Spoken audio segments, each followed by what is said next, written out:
I don't have a game next weekend. Oh no, we're off. Greenville's next game is at Richmond, so. 2 weeks from now. I'll have Neo next week. Nice. I'm sorry, Friday, Saturday. Yeah, I got nothing this next week. That's right. Phoenix Rising. Switchbacks. FC. They should be good. Colorado Springs. They got frickin' I'm trying to make out his name. League One legend. Frickin'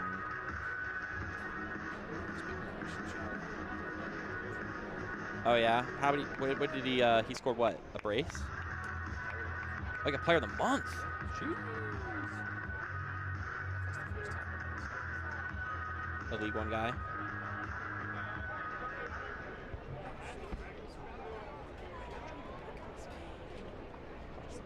Ronaldo Damas. He plays for Colorado now.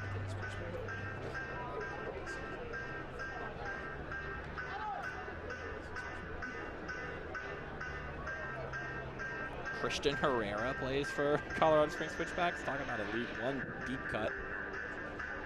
Not a legend, but Koa Santos is another one.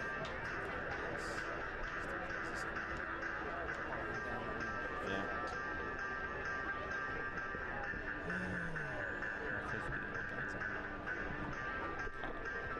I have not done a Colorado game this year, but I have done one Phoenix game. But Phoenix apparently has forgotten how to score goals, which is not the case in Colorado. Uh-oh, internet problem. Let's resume that. Yep, that's right. I'm definitely hijacking some of this internet right now. As the Greenville Triumph takes the pitch, they're being escorted by our community's first responders and servicemen and women who have courageously served or are currently serving our country and community. We invite you to look up at the video board where we will showcase our player escorts tonight. Let's take a moment to express our heartfelt gratitude for their selflessness and bravery in continuing to protect us.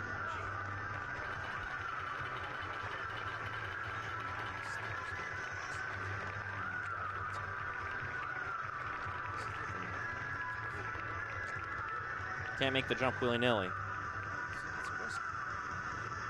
Noe Meza was super successful. What else is new?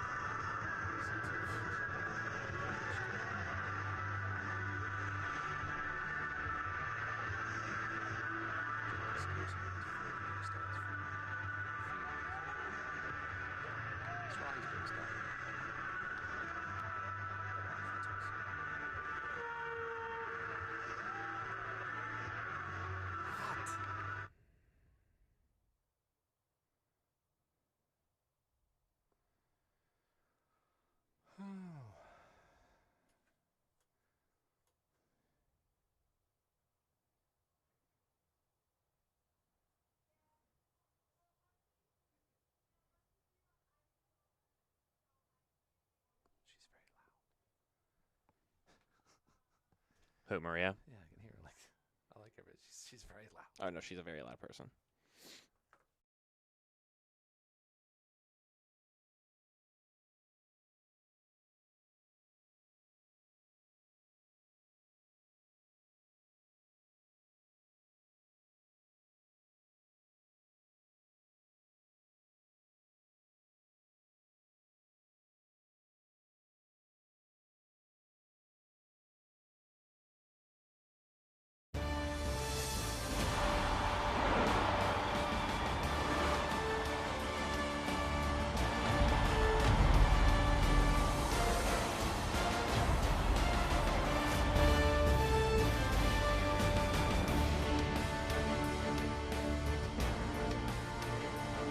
Two historic powerhouses find themselves in a familiar situation, scrapping for the top spot in the table. That's right, it's Greenville and Omaha at the Summit once again on ESPN Plus, presented by Hummel. Welcome one and all to this broadcast. I'm Mark Schutzer, Ross Davenport to my side. as we break down this matchup, we're going to start with two strikers that these two teams added last season and have begun to flourish for them throughout these times. Lion McKinnon is the first one. Yeah, the second-year forward out of Switzerland via Villanova. He's the easy pick almost every game for Greenville for a player to watch, but there's a valid reason. The one real game changer on this squad that every opponent has to account for in the final third. Got a lot of talent around him, but probably the best pure finisher in the league. 13 goals in all competitions this season, 5 assists. Leads the league in shots, and has hit the woodwork twice. You're looking at his stats from since he's joined Greenville last season in league play. And you're also going to see those same kind of stats for Steven Dos Santos, who's been hurt for a lot of this season, but he's back to full health, and he's demonstrating it. Yeah, what a physical specimen. 6'4" striker from Cape Verde. He went that traditional Norway, Angola, USL route before ending up with Omaha. Scored goals at a solid clip in the championship, joined Omaha last year. As long as with his size, he has that deft touch and scoring ability. You mentioned the injuries concern. He's in his mid-30s. Appears to be back to full health at the moment. He had 10 touches in the box in last week's trouncing of Lexington. He'll be looking to add to those tonight. Has over 80 goals total in USL play in his famed career. And he's looking to add some more in this evening against the Greenville Triumph. Ross, anytime these two teams play, it always seems like it's a big matchup. Obviously, you have the championship game. You also have the game that featured on ESPN2. But even when it's just a game on ESPN Plus like today, it always feels like it's number 1 versus number 2. Yeah, there's a good history between these two teams. Obviously, the championship game that never happened. Four of the last 5 games have finished in draws.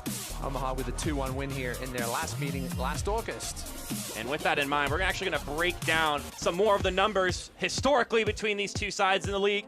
I don't think there's a lot of arguing that these are the two most successful teams in USL League One history. Greenville, the winningest team, but Omaha having the better win percentage and also have a staggering advantage in goal differential. These numbers also include playoff matches to pick up on top of that. But the fact of the matter is these are two clubs that have been the standard in USL League One that every other team is trying to reach up to, and they've tried to knock each other off the top of the mountain year by year, and we'll see who's able to get the first lick, the first victory in the series this year. Only one way to find out who it's going to be. If that doesn't get you amped up, perhaps the exciting play on the pitch on the other end of this break will. A series chock full of history starts its next stanza up next on ESPN+.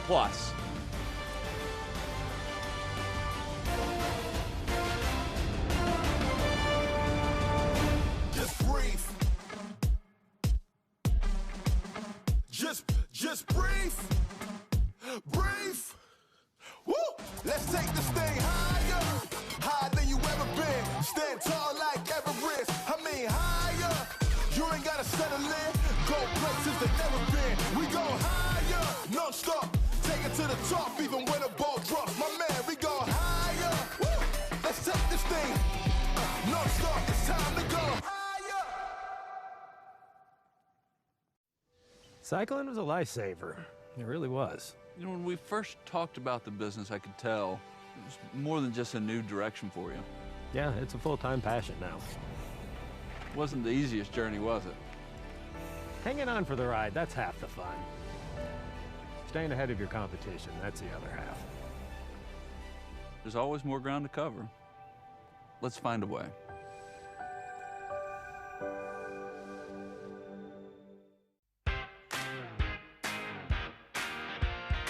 Our veterans and first responders made a promise to protect and defend us. At Upstate Warrior Solution, we believe it's our duty and honor to be here for their times of need. Our mission is to ensure local warriors and their families have the resources and opportunities they need to thrive. Through hands-on case management, we find community solutions for housing, mental health, workforce development, benefits assistance, peer support, and more. In collaboration with partner organizations, we are restoring warriors and their families with a sense of purpose, stability, and belonging. We invite you to contact Upstate Warrior Solution today. Get support or get involved at upstatewarriorsolution.org. Upstate Warrior Solution, connecting warriors and their families to the resources they need.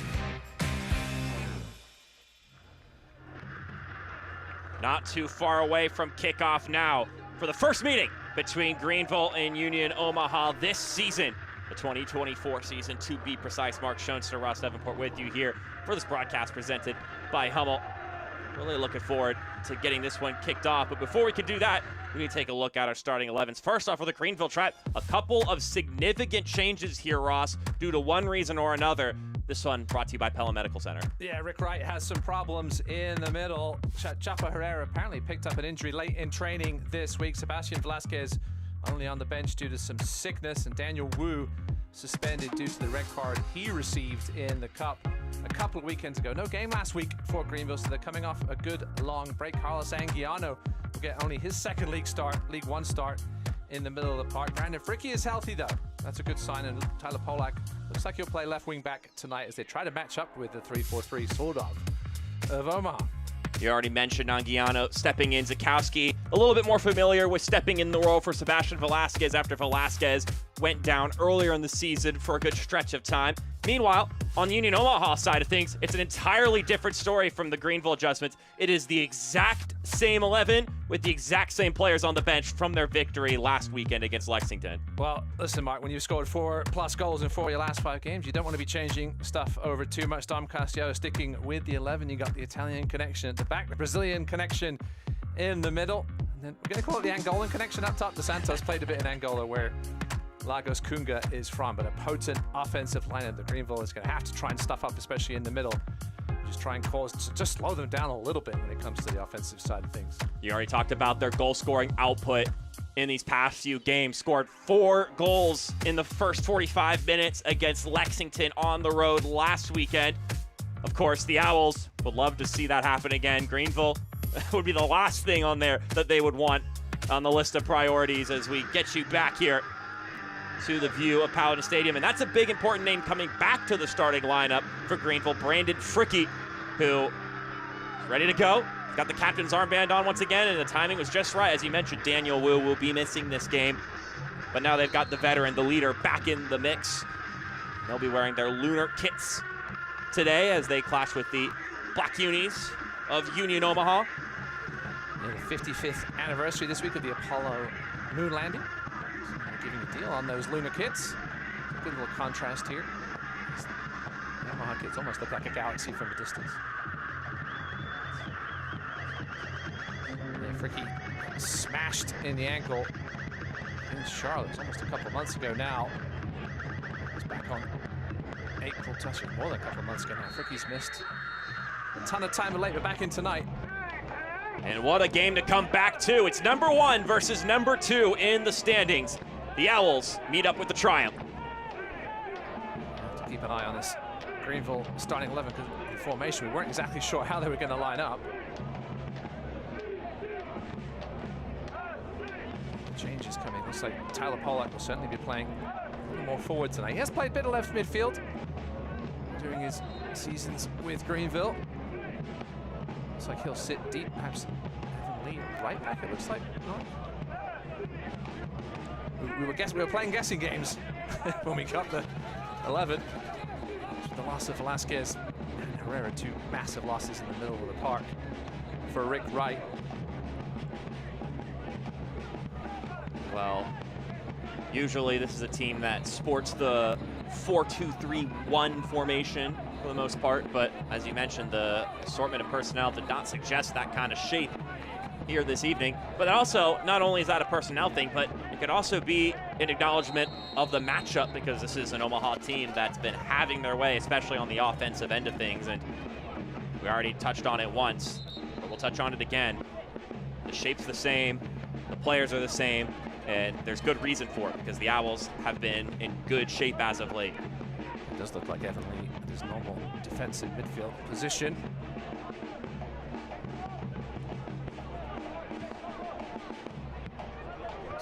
Schultz, right wing back. Hald, left wing back, perhaps. Hald's a left center back. Well, we'll figure it out.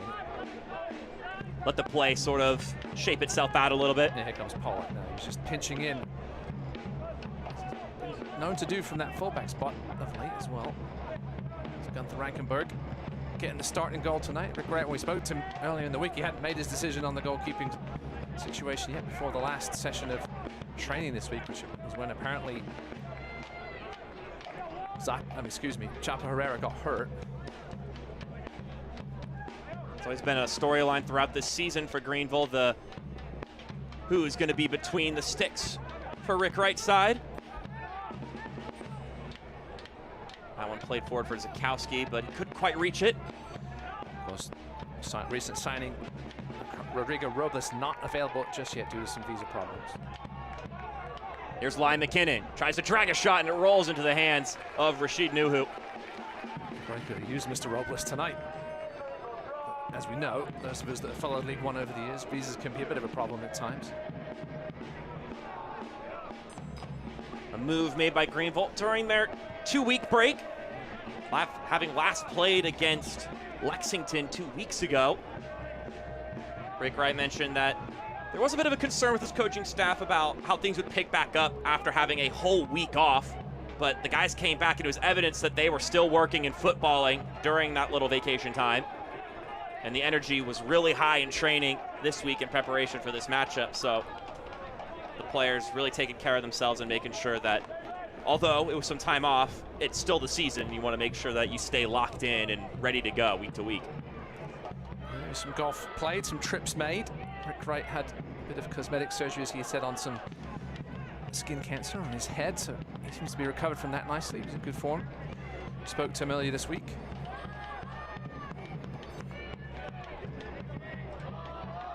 Talking to Dom Casciato, the head man for Union Omaha, asked him about how he felt about that first half of action against Lexington last week, and he described it as completely dominant. And he was really pleased with how effectively they pressed. He said, we want to build up the pressure until the other team cracks. So although there were 2 goals scored in that first half last week that some may look at as fluky, Dom Casciato mentioned that effective pressure is going to force mistakes like the one that Amel Knight made, where he just had a sloppy touch, and Aaron Gomez was right there to take the ball away and give it to Steven Dos Santos for his 2nd goal in that game. Looks like McKinnon playing the 9 tonight with Castro and Zakowski sitting just behind him.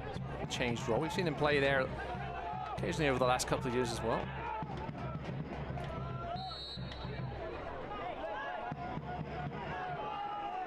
Zakowski filled in so nicely for Sebastian Velasquez early this season when he was out injured with the hamstring. Certainly a potent front 4. This looks like McKinnon on the right with Castro up top. I'll move around, I'm sure, as the night goes on as well. Yeah, I was about to add that, you know, either one of them is flexible. It's one thing that was a lot different under Rick Wright. John Harkes used to swap wingers now and again, but it seems like the midfield system set up by Rick Wright, Greenville had a lot more flexibility in where they decide to pop into holes. Not a bad idea for the Triumph, but it's Dion Akoff who gets there first for Tyler Polak. Polak been dealing with some injuries of his own. Rick said he was looking fresh after the break. That's an excellent step there from Marco Milanese. But now it's Gallardo under some pressure. Gets it up the pitch to Dolabella. What a form he's been in recently, Pedro Dolabella, but that ball not his best, trying to find Steven Dos Santos. Instead, it reaches Oliver Hald.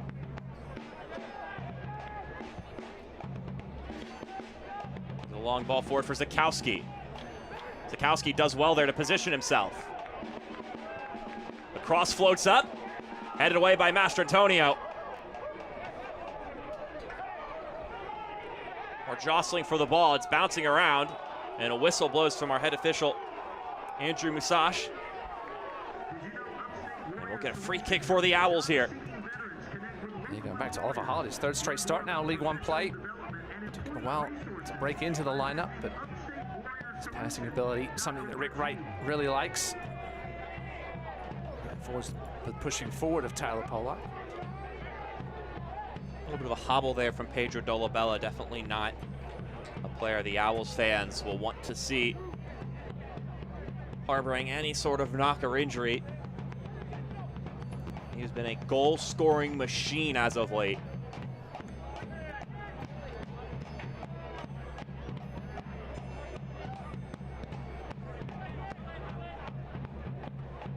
Dos Santos With an affirmative header there to the center. There's PC. Cross comes floating in for Dos Santos. And will be escorted out by Hald. Yeah, Rick Wright will be having the word there. Dos Santos was too much space for his liking, I'm sure. It's going to be a handful for Brandon Fricke. It's definitely not the easiest assignment day one back in the starting lineup. No.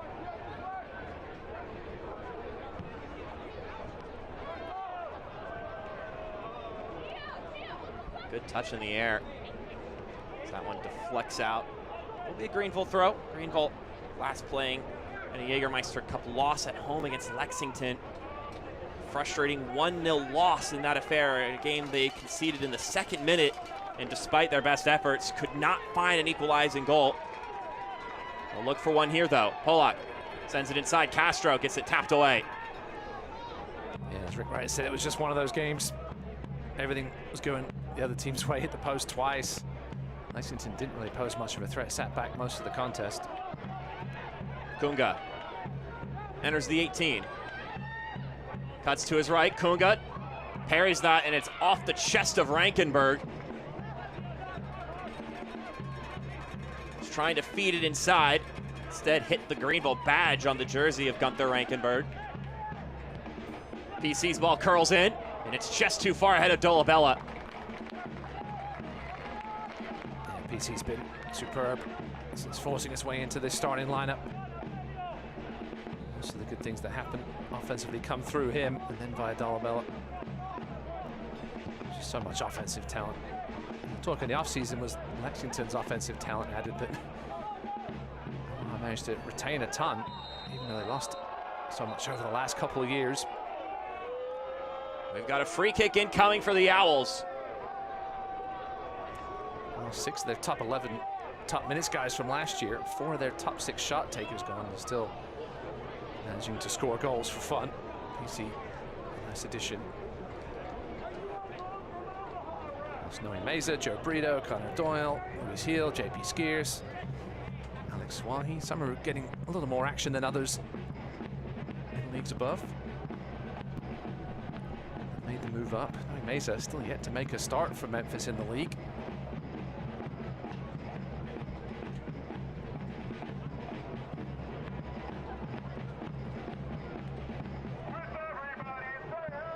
See what the Owls can cook up here. They scored off a free kick in that last game against Lexington. It was a Joe Gallardo shot that dinged off the crossbar and went straight up and down.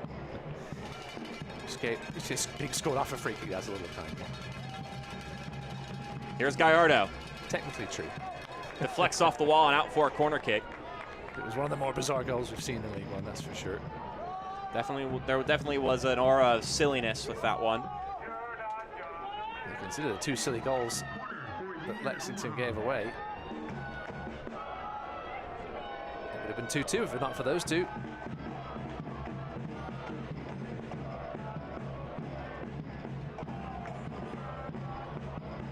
I got a corner kick here for the Owls.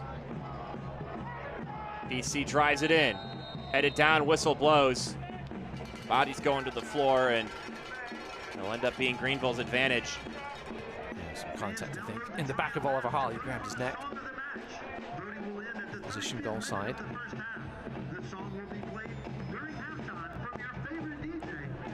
Here at Paladin Stadium, one of the smaller pitches in the league. Talked to Dom Casciato a little bit about pitch sizes and how he's able to adjust with his team along with pitch quality. And he said, well, luckily we have a facility that's got several pitches with different dimensions, so we've been working on the smaller one this week for Greenville. And when it comes to how a pitch itself plays with the bounce, the speed, and whatnot, he says, we mention it, but we don't drive it home too much. We don't make a big deal out of it. Yeah, wide variety of pitches in League One, that's for sure. It's going to affect the way that you're going to play, too, just how much you can space out and the way the ball is going to roll.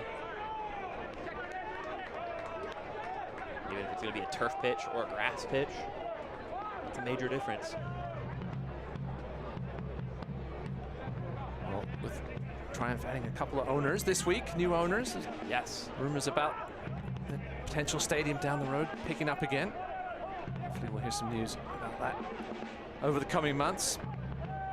Omaha obviously announced their future stadium plans earlier this season. Lexington will be in theirs, I think, at some point later this year. Yes, yes. It's exciting times, and obviously all the new teams being added next season as well. Look at Oliver Holt. Cheeky nutmeg. Slipping that one through Lagos Kunga, who has the propensity to pull stunts off like that himself. And we get our first booking of the evening. Evan Lee, his third yellow card of the season in league play. Bit silly there from Evan Lee because Omaha one possession here, but back to goal. Well, actually did get the turn, but it's a little silly in that spot on the field for Evan Lee there. You know, save those yellow cards for perhaps a little deeper in your own territory. As Evan Lee saying, that was my first ref, but certainly hooked PC.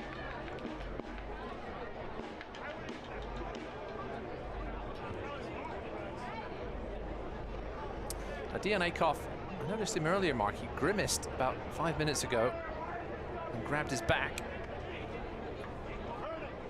And now he's down, feeling something that doesn't look good. Akoff, 32-year-old vet. Also a player who could do quite a lot for Union Omaha along this right-hand side. So like you said, Ross, that is not a player that you'd like to lose. Not that you'd like to lose any player, but Dion Akoff is quite the playmaker. He's 32. About the time those back injuries start popping up. Yeah, Isaac Barrow on the bench can perhaps jump in there if needed at that right wing back spot. Don Castiato will certainly not be wanting to make a tactical change at this time to see how that deals in some pain.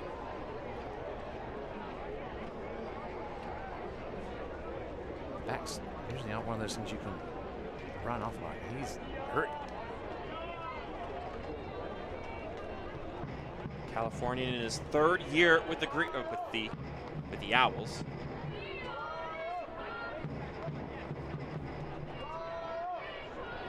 Let's try and give it a go.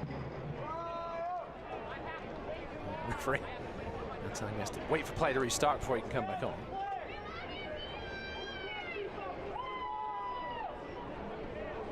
Perhaps some words of encouragement from his head coach, Dom Casciato, sporting his typical outfit, the white t-shirt. Likes to keep it simple on game day. I assume he'll be wearing a white jersey tomorrow, Mark. It's a big game. Oh, yeah. In Germany. Gallardo sends it in. The header will float over top and sit on the roof of the goal. It'll be a goal kick at the end of the things, but second time Omaha's gone back post with set pieces tonight already. It's normally a Greenville tactic. Dom's seen something. It's into Candela. How about that ball from Zakowski? McKinnon tried to send it in one time. Senzo Candela, former Richmond Tucson man. He's assistant coach for Dom Casciato. Focuses on set pieces. Dom talking to me earlier this season about how good Vincenzo has been with that side of things. It's Casciato and this entire coaching staff that we'll hold on that thought for a moment. Here's Lion McKinnon. Check that, it's Castro, his shot deflecting and bouncing into the arms of Rashid Nuhu. If he looked up a little quicker, he had Ben Zakowski in a nice little soft spot in the middle. Now we got Zakoff now going to be substituted. I have to assume that's what the stoppage is about. There it is. Looks like Dion's day is done.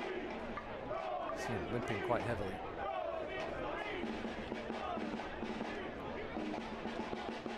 So the change you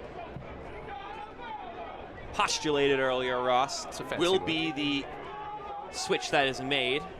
Dion Akoff out, Isaac Bawa coming in. This will be the first significant minutes He's played in a Union Omaha jersey, only played about 13 minutes in the Jägermeister Cup play, and he played 3 minutes in the match last week.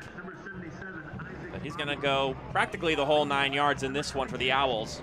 So we'll see what the Ghanaian right back is made of.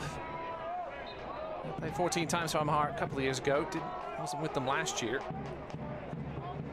She knew he was the only one from that starting 11. Last time Greenville beat Omaha a couple of years ago, still in the squad today, or at least in the 11 today. This ball nodded out by Luca Mastrantonio. This is an Omaha team that Rick Wright describes as methodical and thorough. He said this matchup would be a game that would be played in great spirit. And the key to the game is going to be who makes that first mistake, because these are two teams that punish mistakes very effectively.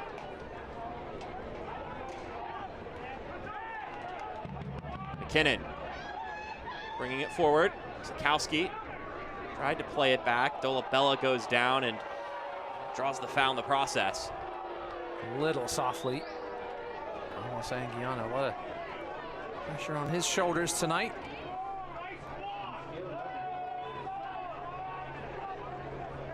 Coming over from Phoenix Rising. What a touch that is. Retreating, tapping it back, opportunity played on goal, cleared away by Fricky. I thought Gunther Rankenberg was caught in no man's land there, but he did just enough to force Omaha to go backwards, and that allowed the Triumph players to get back and help him out. Aron Gomez was the one who made the initial play. Gallardo was at the top of the 18. He was looking to just pass into the back of the net, and if it didn't pass Fricky, Jamie Smith was also there waiting between the sticks, so it would have been tough. Probably should have tried to put that one in the air. Corner kick comes in. Sikowski. Spray it to his right. It's too far ahead of Anguiano. So Isaac Bawa. He's gone into, no, now he's coming back over to the right.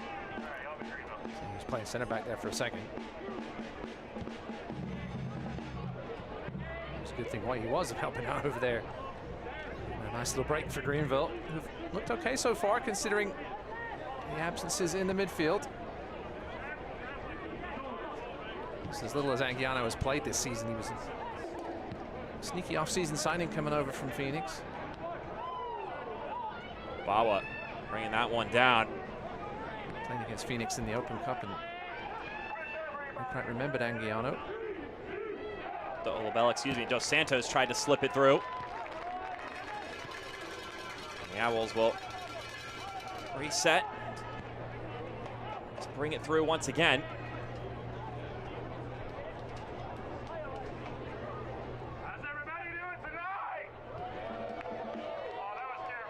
Owls push it forward once again. Gomez takes the shot, and that one will skip well wide of the target. Harmless in the end of things. The competition is heating up this summer on CBS. Sacramento Republic FC look for revenge against a red-hot Oakland Roots SC on Sunday, July 21st at 4 p.m. Eastern. And on August 3rd at 4 p.m., surging Detroit City FC hosts newcomer Rhode Island FC for the first time as the USL Summer of Soccer continues on the CBS network.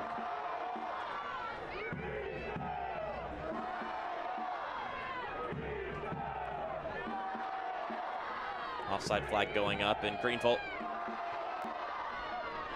free kick there.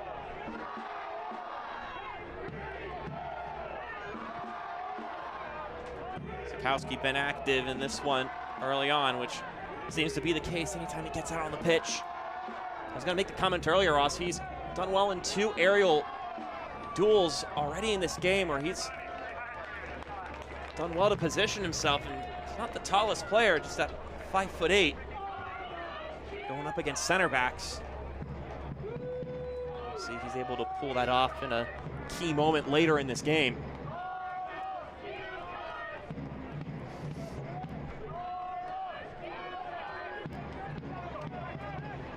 The energy's been good early for Greenville.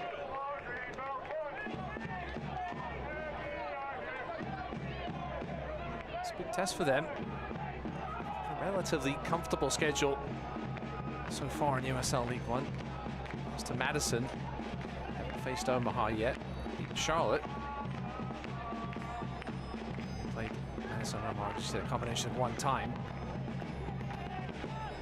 So this is a real test at home for the Triumph, as I mentioned, especially without two key players, but they've looked okay so far.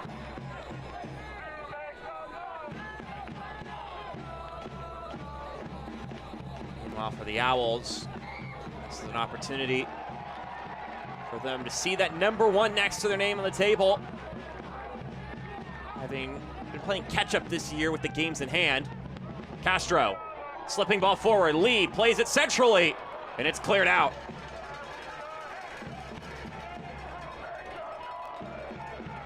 This one will bounce all the way to Rankenberg, and he gets a thud from Steven Dos Santos. We'll see what the decision here is from the ref. It was definitely looking, it was going to be close as far as when that ball was going to get into the 18. Yeah, I think Dos Santos' momentum took him into Rankenberg. I'm glad referee is just having a word. I don't think there's any malice in it. No need for a foul. The keeper's already picked it up. Just quick word with the vet. Oh, he's going to give him a card. All right. I spoke too soon. Yeah, I'm not the biggest fan of that decision, but there certainly was contact, but Gunther Rankenberg made a bit of a meal of it. Taking a look at it here. Definitely eased up. He had a right to at least challenge. And, yeah, that's a harsh yellow, similar to the harsh yellow that Daniel Wu received last time out. His first yellow. He challenged the goalkeeper. Not in that different situation than that one. Obviously, it was in the air, but second yellow saw him sent off in that Lexington loss. Dos Santos with the yellow. The yellow card brought to you by GSP Airport. To get things resumed here. Quite a bit of stoppage in this one so far. I would imagine we'll get at least a couple minutes added on after 45 minutes have transpired.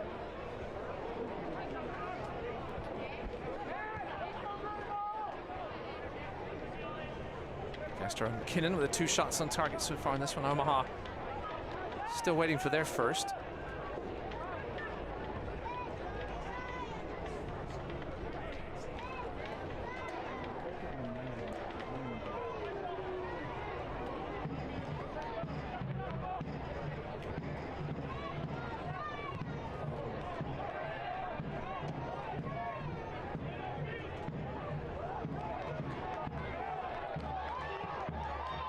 This one floating towards goal by Liam McKinnon. Not quite on target. You know, he can contort his body and put it on frame from a lot of different angles, though. And Tom Pollock was wide open in the middle, pinching in. It's obviously something Rick Wright has decided to try and do a little more tonight. Pinch those, at least pinch Pollock in from that left side. Give the Omaha midfield something else to think about, as well as the midfielders in the middle. Fans, download the FanSaves app and follow the Greenville Triumph for access to exclusive deals at your favorite restaurants and breweries. Speaking of breweries, shout out to the Parliament watching at Pint 9 tonight in Omaha, as well as the Benson Hooligan Club at St. Andrews. I know there was a number of Omaha fans that made the trip with the belt, obviously. Let's see if they make the trip back with it. Smith on the deck. An elbow, or got an elbow, I should say. Friedenschach's going to have a word with Gomez. He's claiming it was the upper arm.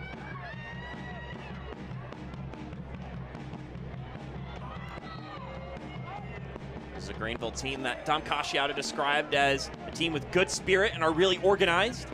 We talked about how clear they are on the ball with possession and how much quality they have on the attack. And when you have a lot of quality attack, that's going to help you win games, which is how they've gotten themselves to the top of the table.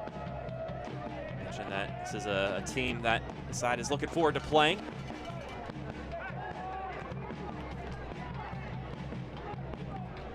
Good test for Omaha as well. Lost to Madison. Uh-oh. Zakowski. He only got that one through, then the whistle blows, and it looks like Zakowski is going to get a yellow card, and he's going to need to cool his head. Let's see what happened behind the ball. It'll be his 3rd yellow of the season. Mentioned Omaha losing to Madison 2-0 in that other match between the top three sides. Here's another look at what happened here. Zakowski had possession, lost it here. He stepped on the foot.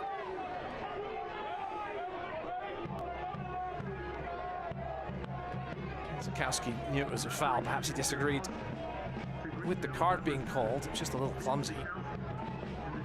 But referee Musash not messing around tonight early here with the cards. Mr. Antonio down with a sore foot. Which makes sense after getting stamped. That was a painful one. As you mentioned, Ross, this ref, Andrew Musash, is definitely setting the precedent here that he's not going to let really anything slide by. Yeah, early yellow cards, there's things that everybody disagrees with a little bit. Is it a card early in the match when it might not have been, or vice versa? Is it not a card early when it could be later in the game? You know, should all fouls be considered the same? A bit of a hydration break here. It is warm out there.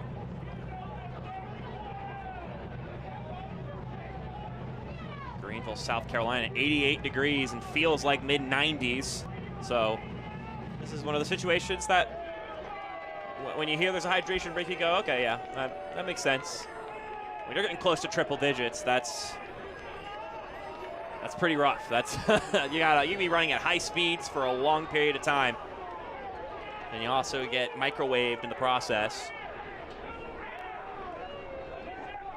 There are reasons why I decided to sit in a booth and commentate as opposed to pursue the life of a professional athlete.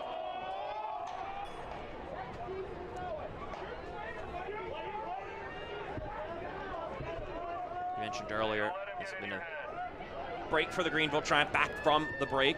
Rick Wright had some skin cancer removed on his face, so he took it easy for a lot of the break, and he mentioned he watched a ton of film and reflected. And his takeaways were that Greenville were doing the right things. Sure, some adjustments need to be made, but they were on the correct path. He felt good about where they're at as a team.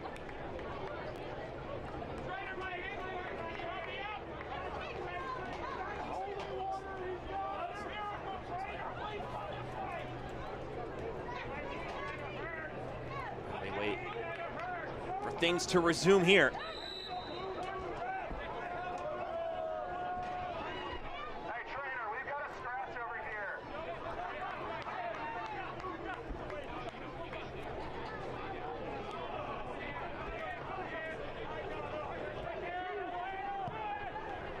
Who lost this one all the way down the pitch, and it'll keep bouncing until Oliver Hall is the one who gets on the end of it. And we got another player down. Steven Dos Santos went down quickly, and the ref waving on for trainers. A hit to the face for Steven Dos Santos. It's a shame this game has been a little stop-start here over the last 10 minutes. It's just been a lot of whistles, a few cards. And we got into that flow that we had earlier.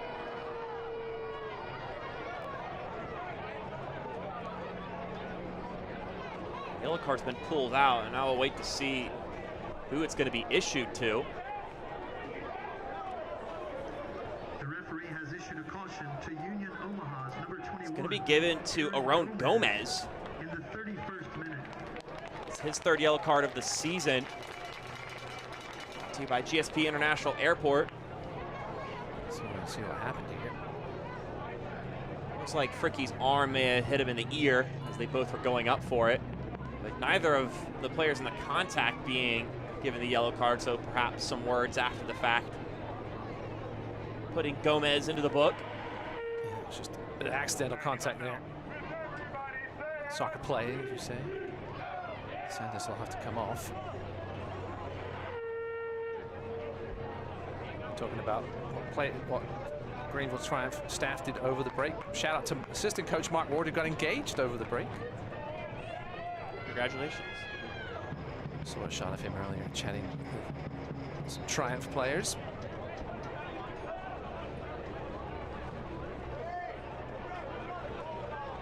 A lot of stop and go here. We'll see if any flow can be found in these next 15+ minutes. If either side can conjure up a chance, a moment. Here's an opportunity. McKinnon trying to slice it through.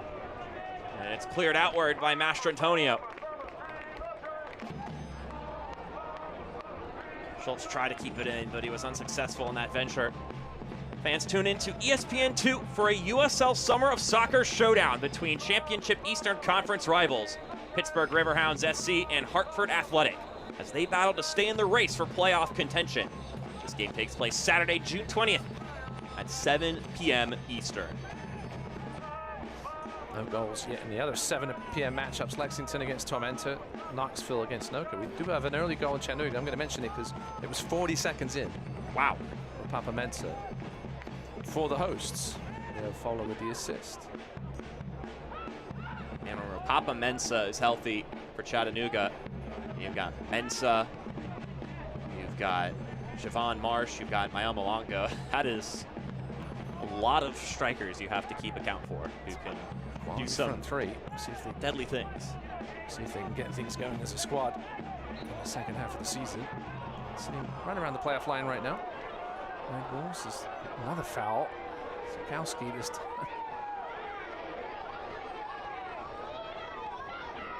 Already on a yellow card, Ben Sikowski. I hear the crowd getting a little frustrated.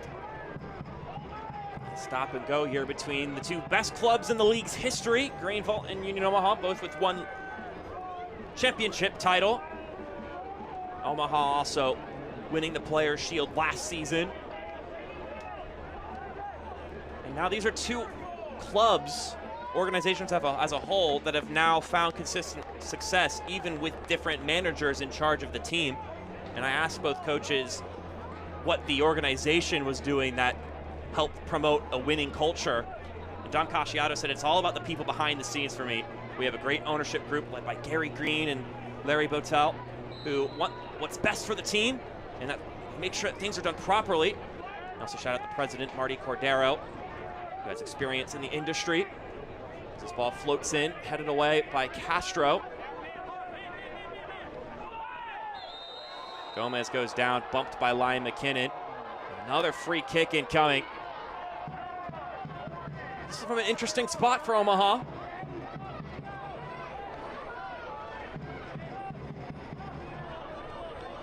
Close out the thoughts from Don Casciato about Omaha's organization. He also shouted out Peter Marlette, who brought him in last year, and now Alexis Bulow, who is now in that position and does a great job.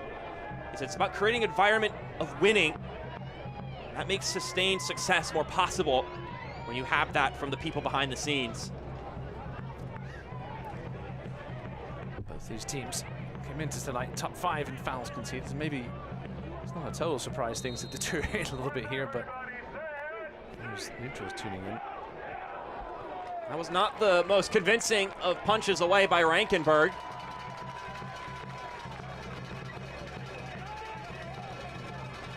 Now the Owls will push forward once again. Anguiano gets the better of Gomez. And here's Lyon McKinnon on the left. McKinnon sends in the cross, and no one can get to it. So it's out harmlessly for a goal kick. It's just good to see a couple of minutes of soccer, Mark. Yeah, seriously. So time has flown by here, and we didn't get to touch on keys to the game earlier on, Ross, so let's get to them now. First off for Greenville, our big primary concern for them was about the lack of Herrera and Velasquez in the middle of the pitch. And so for Greenville, our key was to connect the dots. His key's brought to you by Acumen IT.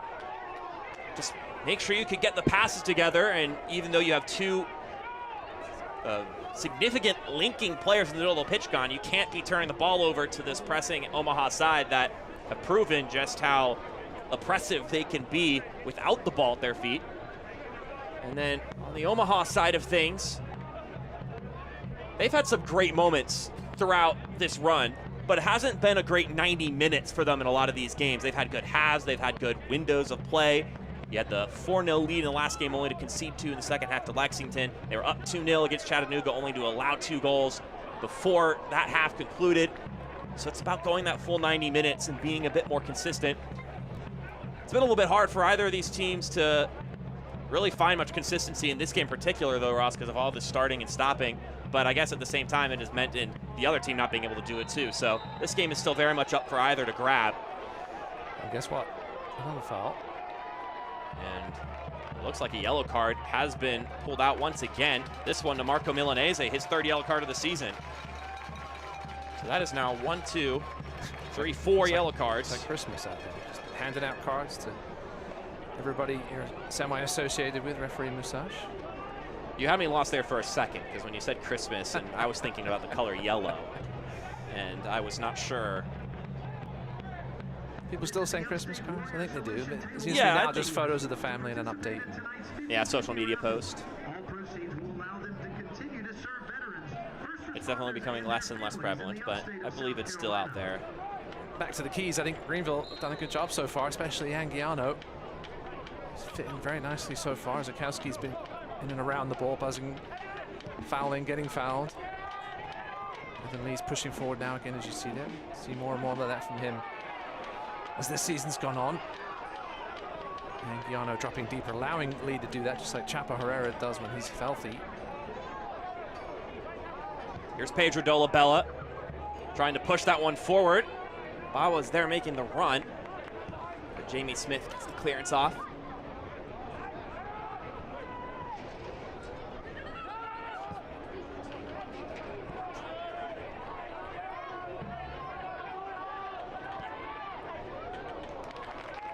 That ball in from Gallardo reaches Gunther Rankenberg. Union Omaha's number 5, Marco Milanese, in the 38th minute.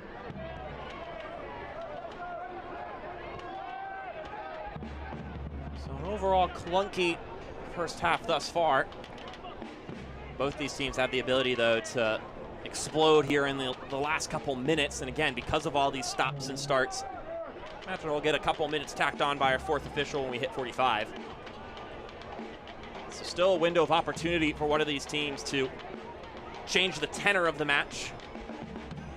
Even if it's not with a goal, but with just a big chance to push the favor in your direction, to have something to hang your hat on before you go to the dressing room.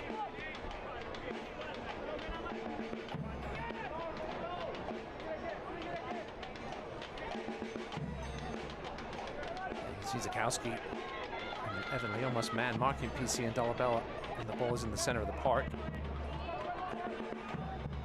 Kunga slips by one defender. Lagos Kunga couldn't get through Rankenberg.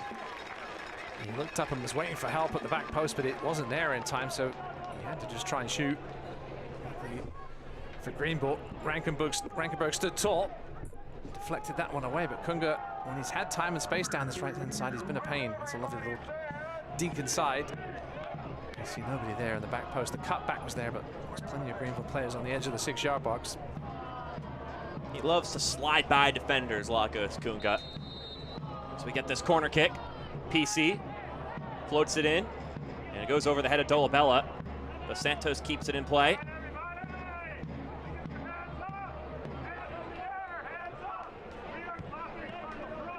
This one suffers a couple of deflections. Jamie Smith goes down, and that'll mean the end of that opportunity for the Owls.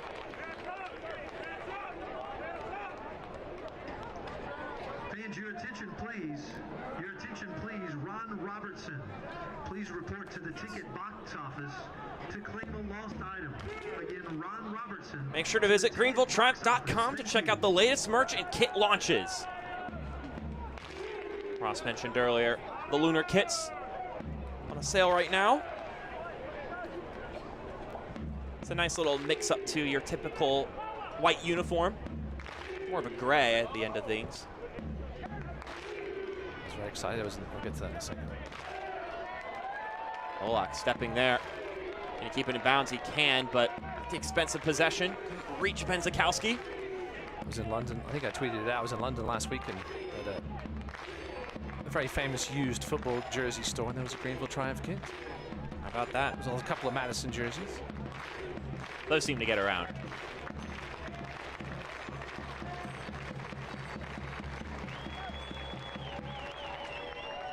Lagos Kunga on the left-hand side.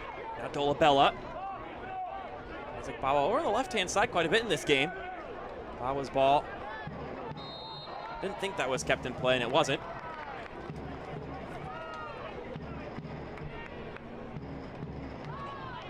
Select the official match ball supplier of the USL League One and many elite leagues throughout Europe. Visit us.select-sport.com for the latest Select products, specials, and more.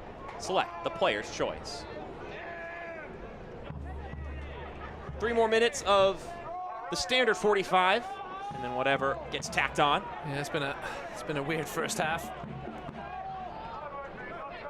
Just hasn't been any flow to the game at all due to the fouls. 7 shots, 3 on target. Would you look at that, another whistle. Edge in possession as soon as I'm talking about it. It's just as mentioned, disappointing for the neutrals that have tuned in looking for the top 2 teams in the league, and one of the teams has played like it. They're up there in the fouls committed, but I wouldn't associate them as being physical sides per se. We've had, what are we at now? 18 fouls. Jeez. 43 minutes. That does not bode well for game flow.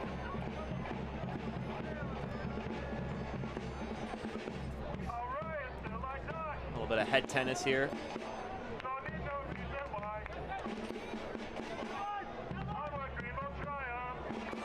Over 134 fouls total. How many games they played, Mark? 11, 12? 11 coming into tonight. Yeah. So I mentioned earlier about the support that Dom Casciato's gotten in Omaha. When I asked a similar question to Rick Wright, he said that all I can tell you is that there's a level of trust in me from the ownership group. He talked about how in step they are with each other, between Rick Wright and the owners. And he mentioned that he's also had the advantage of having always been here as being the assistant coach to John Harkes for the first 5 seasons, now stepping in here as the head coach. So he wanted to actually give extra kudos to Dom Casciato for stepping in and continuing the success of Union Omaha, because that's a little bit taller of a task when you have to come in and figure it all out than when you've already been in the organization, you've already been around the players, and you kind of develop your idea of what needs to be done and what adjustments need to be made when you step in and what needs to be maintained. Listen, Don came in with a very solid assistant coaching background. Spent time with the Cosmos, El Paso. Remind you he's familiar with Chapo Herrera and Sebastian Velasquez. Spent time coaching in La Liga with RCD Español de Barcelona with their academy and pre-academy teams. As well as a video scout for MC Midtjylland in Denmark. Well, Ross, we've been teasing the fact that we were going to get a significant amount of time tacked on throughout this game, and lo and behold, there it is. 7 more minutes. Not often you get that high of a number in the first half. You can sometimes see it in the second half of games, but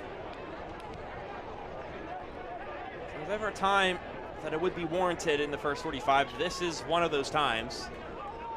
Hydration break, some injuries. I mentioned 18+ fouls. Yeah, I say maybe we get to the second half and just forget this first half happened. We'll just say 45-minute affair. Of course, the yellow cards may come into play, especially when it comes to substitution decisions. Yeah, that's definitely the aspect you don't want to forget. We'll give it 6 yellow cards as Dolabella enters the book. That's the second one he's accrued over the year. That's 4 for Omaha. McKinnon going down on the contact. Some number 9 on number 9 crime there, and those are the 2 big goal scorers on these respective teams. Well, at least one of the big goal scorers on each of the teams. Well, Dumfries of the Netherlands will tell you what happens when you come in with your studs up, even if you get the ball first, or don't.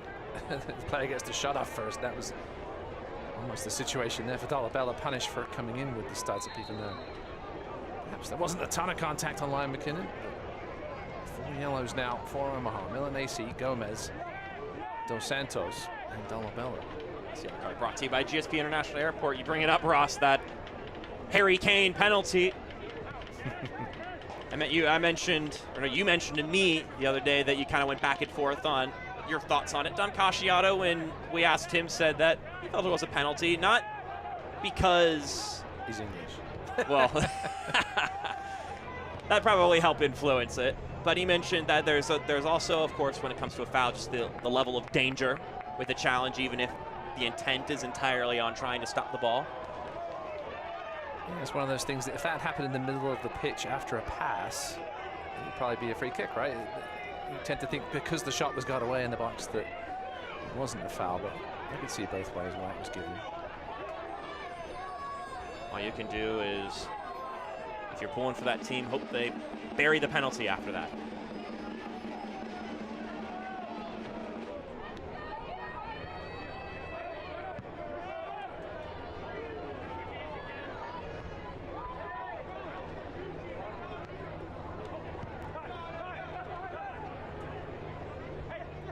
Oliver Hald walking it forward before he gets this one over top, but the chest down from Castro wasn't tight enough. It just got over top of Milanese, and I'm not sure if Castro was anticipating that would happen. That was a perfect example of why Oliver Hald is making this third straight start. Those are the kind of passes he can make from the back. Pinpoint precision. That wasn't pinpoint precision for everyone. Doesn't end up biting him there.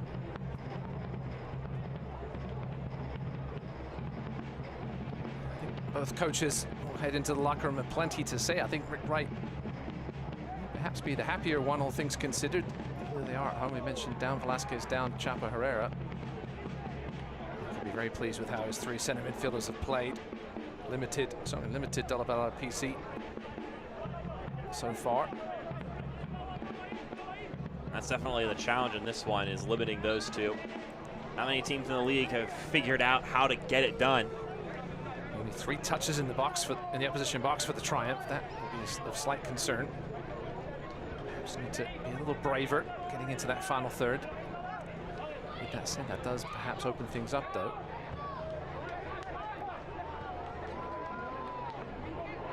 He'll send it to Schultz. Do have a player down for Omaha. Ref says play on for now.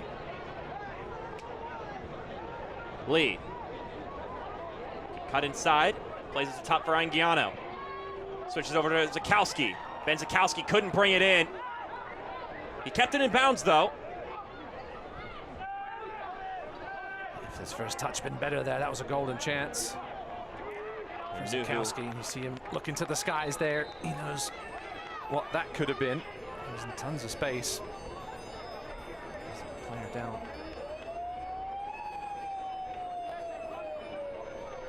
Five of the 7 added minutes have gone by. Still 0-0 here, with neither team really having a truly scary proposition so far. Had a couple of tight angle efforts from Lagos Kunga on that right-hand side, but that's about as close as it's gotten for either club. Yeah, the XG tells the story. Greenville 0.1, Omaha 0.18. A ton of quality chances, as you mentioned, Mark, but still 45 minutes for this game to redeem itself. It's the Reedy River Riot in good voice tonight. They're already winners tonight. I saw they beat the Parliament in a corn shucking contest. A bit of an upset there. Might be the last time I mentioned that, just for the folks back home in Nebraska. But the belt is still up for grabs here. Let's see who that is. Perhaps Milanese, I'm not sure. Mentioned the belt in attendance today. Currently held by Omaha, so Greenville would need to win to commandeer possession of it. If not, then the Owls will go home. The Owls fans, at least, will go home with it in their clutches. Worth mentioning again, winner of this game will sit at the top of the table, should one of these teams win, of course.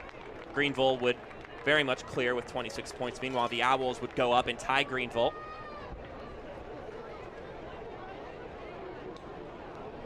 It's a second for Papa Mensah. As we have a minute here as Marco Milanese limps his way off. 2-0 Red Wolves halfway through the first half, and Milanese is apparently done. So 2 subs already have to be made here. in 2 different windows for Dom Casiato.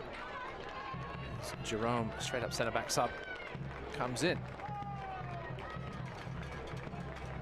Well, the one positive that you can glean from the substitution is that it is Mishak Jerome who is coming into the game, who has a lot of starting experience this season for Dom Casiato, so not someone who's particularly green stepping into the game. And just to offer a quick correction on the number I gave for Greenville 1, it would be 25 points, not 26. And should the Owls win, they would be at 22 points, which would tie them with Greenville at the top of the table, and they would be also tied in the first tiebreaker, which is wins at 7, but then they'd be better than Greenville in goal differential, as they both have a +9 goal differential as it stands right now. But if a team wins this game, obviously they're going to have a better goal differential once the final whistle's blown.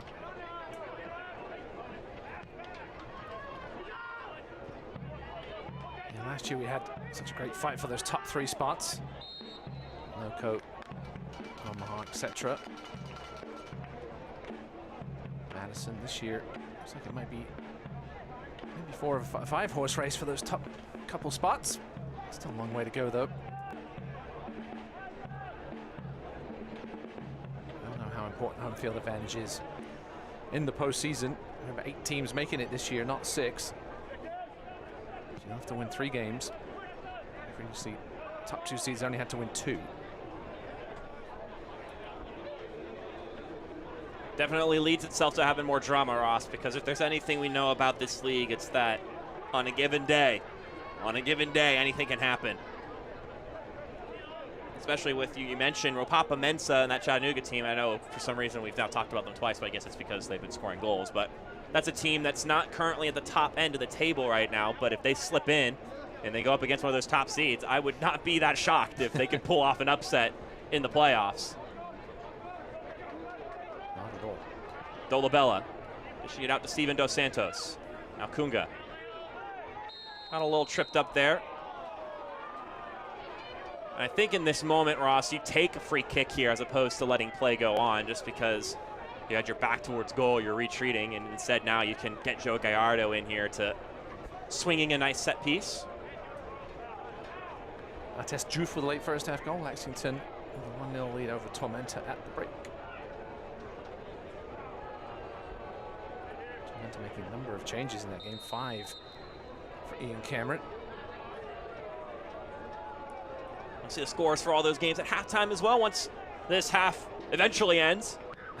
Gallardo curls it in. That was disappointing. Much like this whole first half. And the referee's seen enough. And so have we here. 55 minutes of football. Not a ton of chances for either side. A bit of a dodgy first half. Certainly not what you want when it comes to the yellow cards or the injuries we've seen. But both teams trying to grind it out and find a result. We'll see if the tide will change in the second half, or if we're going to see more of this affair in the second half. Only one way to find out, and that's to stay locked in here on ESPN+. But before then, we got some halftime content coming your way, so be sure to keep your screen on and stay locked in right here. We'll step aside for a moment. We got some highlights when we come back.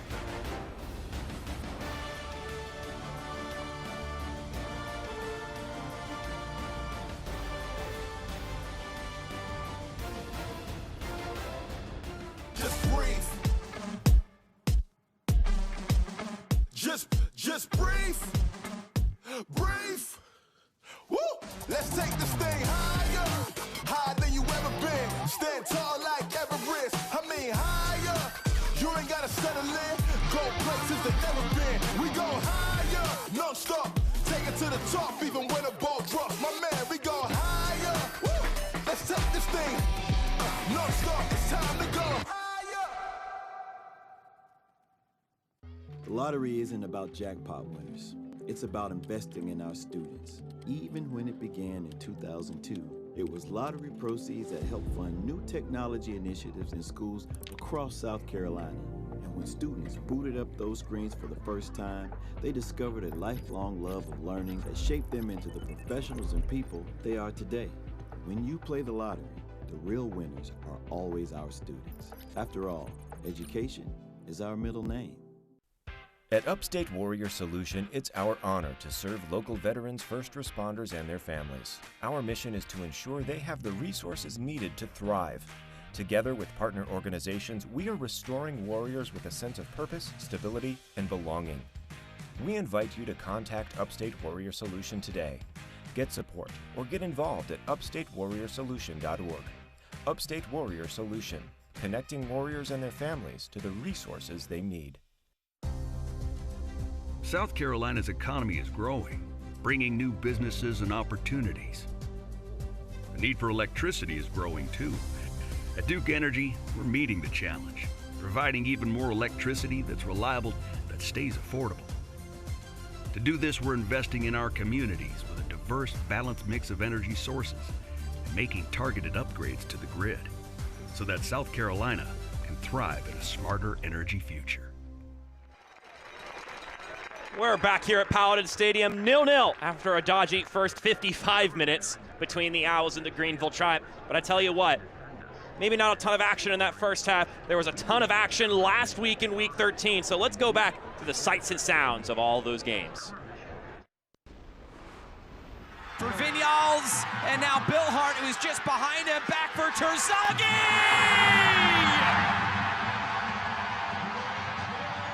That's what he does best! Emiliano Terzaghi, back on the score sheet, 1-0 Richmond. Davila again. This one towards the near post, it's flicked in! Juan Galindrez with a flair for the dramatic again, and Madison equalize in Richmond. This is the last action. As it's sent in, all the big bodies forward, it's in! The Richmond Kickers win the Henny Derby!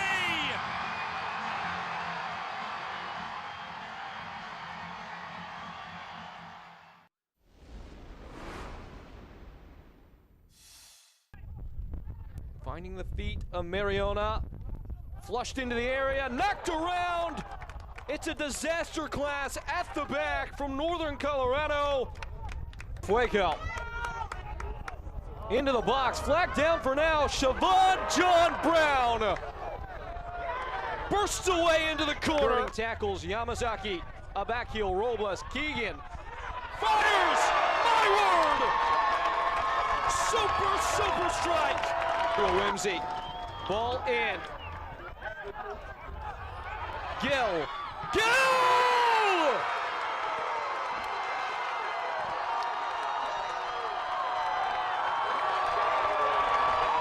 Wonderstruck in Windsor!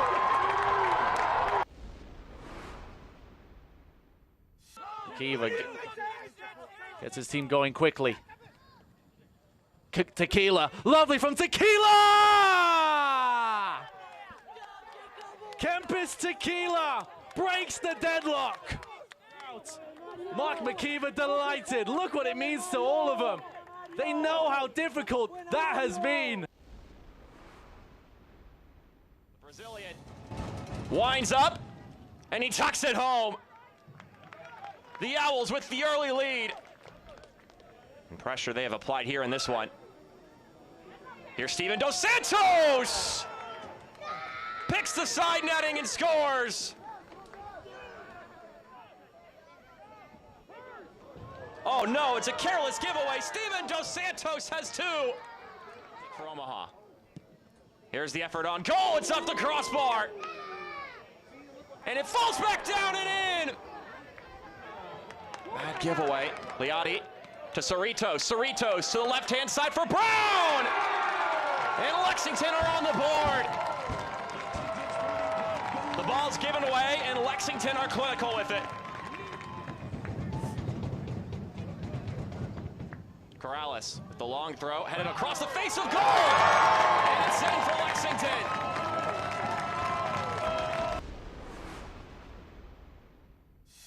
That's with 10 goals in all competitions. The ball comes into the area and somehow finds its way in. Can't enter the area. Back to Powder, ball in, flicked on, pushed over the bar by Austin Pack. Pack had it covered, Oprah Renews the interest across the goal mouth, still for grabs, Dietrich just touched wide. Bit of momentum. Good ball into the back post. Is it kept off the line? Yes, it is. No! Lukic stays on his feet. Laj tried to play the offside trap. It doesn't work. Mael Malongo to level it. No doubt about it. There's a good ball in behind. First time strike. Oh my goodness! The patience pays off. Luis Hill, take a bow. How about some of those finishes in those games? Some quality hits all across the country in USL League One. Got some more halftime content coming your way on the other end of this break. We'll see you then on ESPN+. Is it somebody's birthday? Dad, come watch us hit this ugly piñata. Dad! When Hornets show up, so do we. Terminix it. They're hungry for the women's game. They want to see women's soccer. They want to play women's soccer, and that's what we're building at the USL. You can see it in my eyes, only want the best. Running every night, won't settle for less. Got me looking to the sky, got me feeling blessed. Got this fire burning up inside of my chest. Burning up inside of my chest. Got this fire burning up inside of my chest. The two most important days in your life are the day you are born and the day you find out why. Yeah, sweet. I said what I said. I don't care. I paint the town red.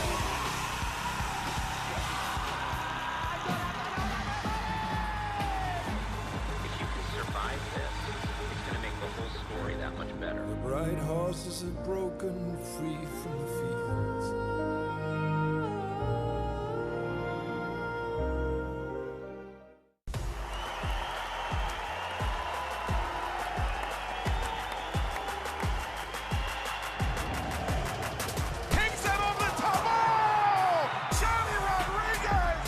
Shaw's in front of him, takes a deflection. Here comes Sacramento right back at Trevor Ammon.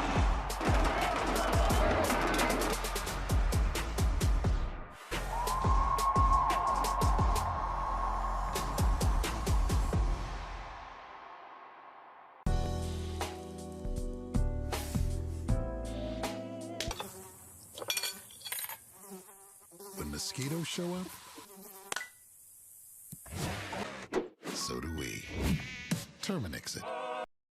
There's a new airline in town. Breeze Airways has arrived at GSP International Airport with nonstop flights to 5 cities nationwide. Enjoy low fares, no change or cancellation fees, and convenient nonstop service. Make your next trip seriously nice on Breeze Airways. Visit flybreeze.com to book your flight on GSP today. We're back here in Greenville, South Carolina. It's 0-0, your score between number 1 and number 2 in the standings as we speak. Mark Schoenster, Ross Davenport with you here on ESPN+. Let's talk about some of the big games coming up in USL as a whole. The USL Summer of Soccer continues. The next big game worth noting, July 17th, Birmingham Legion against Rhode Island on the CBS Sports Network, which is also where on July 19th, the next game in the Summer of Soccer will be played between El Paso and Phoenix Rising. We talked in the first half about the games on CBS. You see them there, August 3rd, July 21st. Do not miss those, along with the 3 different games featuring on ESPN2. A lot of big chances for the USL to promote itself to a wider audience, Ross, and for more people to get hooked on USL Championship soccer. In this case, USL League One got to make its claim at the beginning of the Summer of Soccer with that fantastic game against the Richmond Kickers and forward Madison. But we love to see this growth, and in the years to come, we'll see more of these USL League One games on these platforms, should things go well here, which why wouldn't they? We love the USL here as we look at the standings. Brought to you by Hopkins Eye Center. There they are, number 1 and number 2. Not much more needs to be said about it. Whoever wins gets that first place spot. Madison, even if they win their game, which I believe is kicked off now at this point. Yes, it has.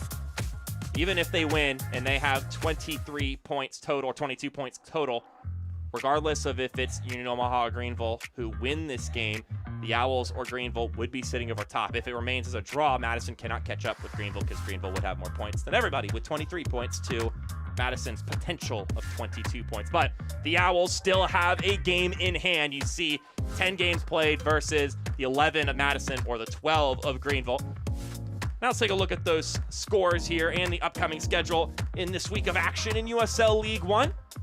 1-0, we mentioned the goal late in the half for Lexington. Meanwhile, it is 0-0 at halftime between Knoxville and the Hailstorm. Emiliano Terzaghi getting one back for the Richmond Kickers against Chattanooga after the Ropapa Mensa brace. They still got some more minutes to go in that one. Meanwhile, things getting started between Central Valley Fuego and Forward Madison. And then, doesn't love some soccer on a Tuesday, Ross. A Tuesday clash between the Charlotte Independents and the Chattanooga Red Wolves wraps up this clump of games in USL League One. We're here in the summer. We're in the thick of it.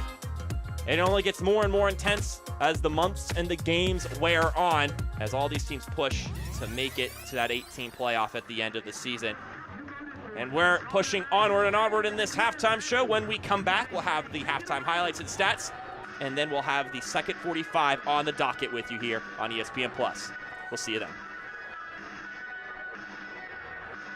It starts with only one tap to have total home control with Priority One Security. You can view your cameras and video doorbells, integrate our smart locks, lights, thermostats, and control your garage doors. Customize your smart devices to fit your schedule with our automated controls for a smart, effective, and secure way to protect your home. Experience total control and complete security from the convenience of our one app, one tap smart security and home automation on demand. Call Priority One Security and tap that app. Official partner of the Greenville Triumph.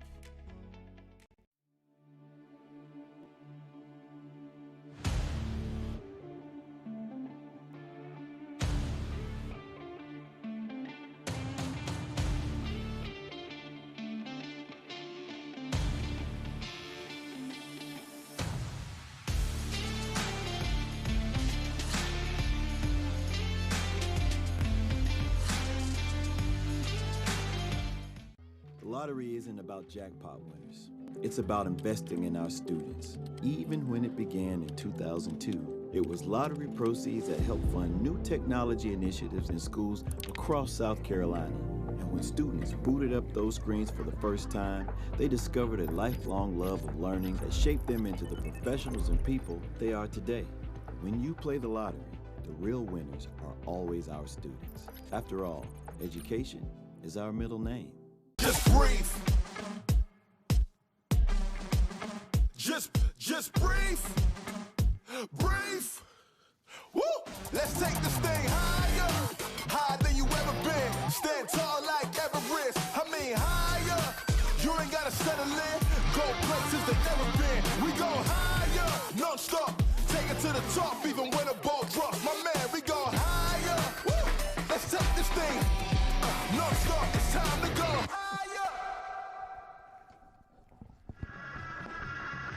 We welcome you back here to Paladin Stadium. Both teams getting ready to get things going once again after switching ends. 0-0 your scoreline between the Owls and the Greenville Triumph. Mark Schoenster, Ross Davenport with you here on ESPN+. Let's take a look at the highlights from the first, I will say the first 55 minutes of action, Ross, because calling it the first 45 would be a little bit dishonest. A little bit cagey, a little dodgy at times in that first half. A lot of stoppage. It was Lagos Kunga who had the lion's share of the chances in this one. He had this opportunity early on going off the badge of Gunther Rankenberg. Loves that little move where he cuts, beats a defender. He would do it again later.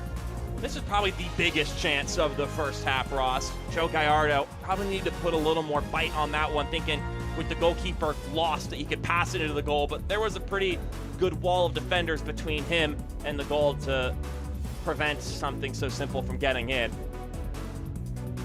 There's a Gomez opportunity that went wide, and then this will be the other Lagos Kunga move. Getting by Anguiano, but he could not get by Gunther Rankenberg.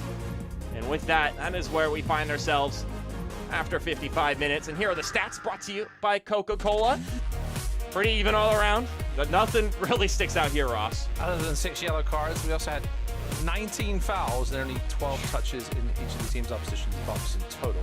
So I have to forget, but I have to go. We'll see if either of these two teams can redeem themselves here and give us a bit of quality in the second half.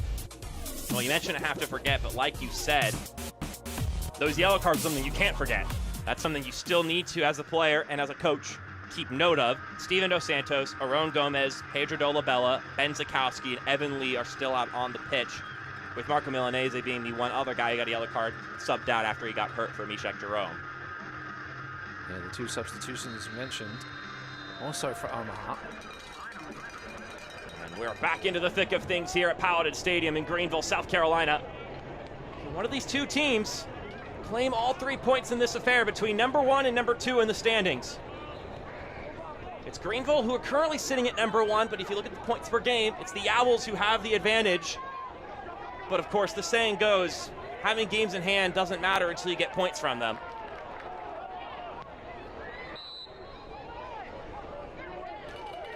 Handball, perhaps, yeah. So Kunga may touch that one with his hand. After a good bit of passing interplay between Omaha players.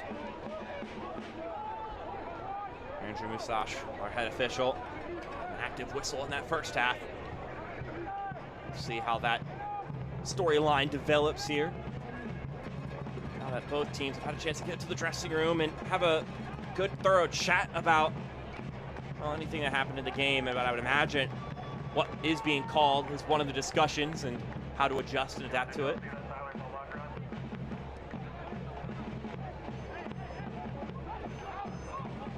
To reiterate some of the points from the first half, Union Omaha, 0 changes in their starting lineup, and the only change to their bench is that they added Zico Lewis. And then for Greenville, a couple of adjustments and changes. Chapo Herrera missing from the 18 due to a tweak.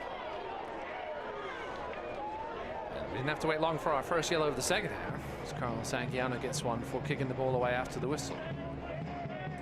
That's just what you can't have. You can't be doing that. Look right, just has to be. Right, just has to be shaking his head at that one. He had a good first half too, did Anguiano. Filling in for Chapo Herrera. Herrera and Velasquez, 2 normal starters, not in the line for Greenville, but Brandon Fricke making his return along with Tyler Polak, who was also coming back from injury. So 2 vets out, 2 vets back in. Velasquez on the bench though, so perhaps he'll enter the scene at some point here in the second half of action. No way to know for certain though.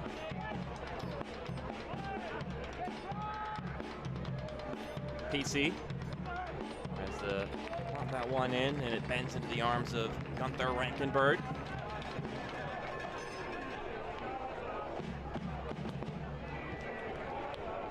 Steven Dos Santos with just, well, I was going to say, 12 touches in the first half. His 13th one almost went into the goal.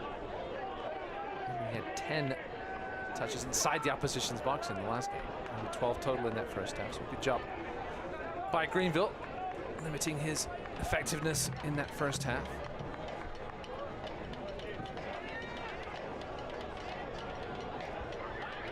In the thick of the season now, Ross, in the middle of July right now. It's not the beginning of the season. It's also not the final stretch for the end of the season.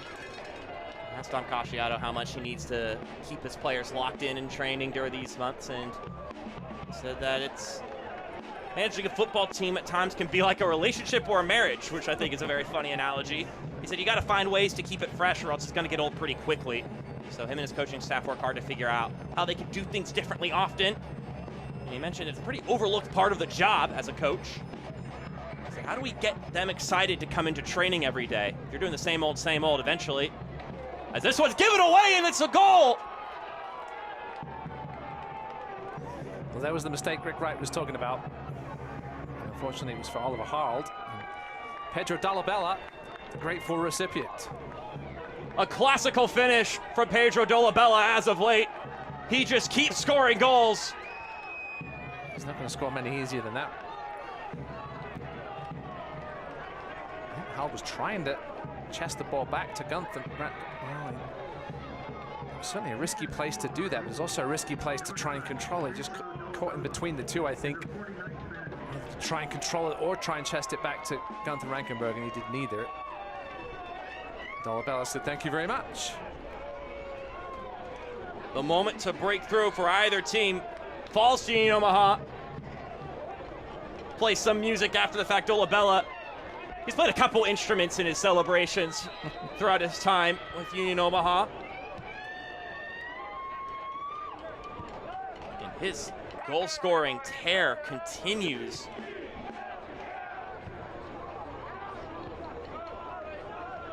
Pedro Dolabella now, at this point in time, with the exception of that game against Forward Madison, has scored in 6 of the last 7 games he's played in for Union Omaha. Yeah, one of those runs. And that one was just being about the right place at the right time. He now has 6 goals in league play this season, and then tack on 3 more in the Jägermeister Cup.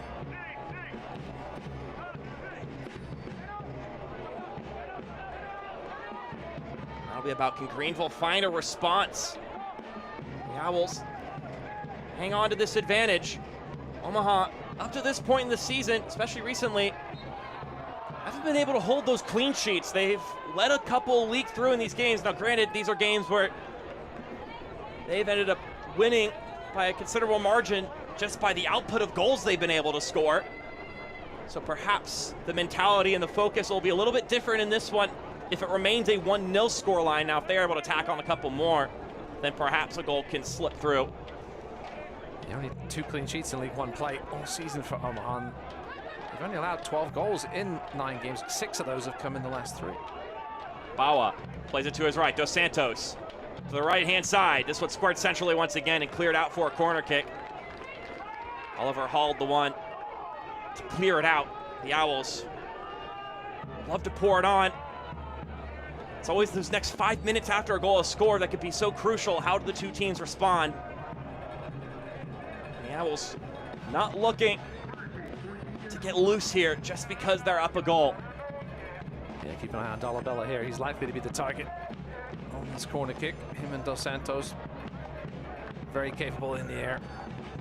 And both 6'4", so nice large targets to swing the ball to. Service comes in. Tyler Polak will clear this one out, and Zakowski will go running. That touch just too far ahead of him. Bawa will knock that ball out. Yeah, Bawa's done a good job since coming on. Covering nicely. He touched there away from Zakowski, otherwise he was off to the races.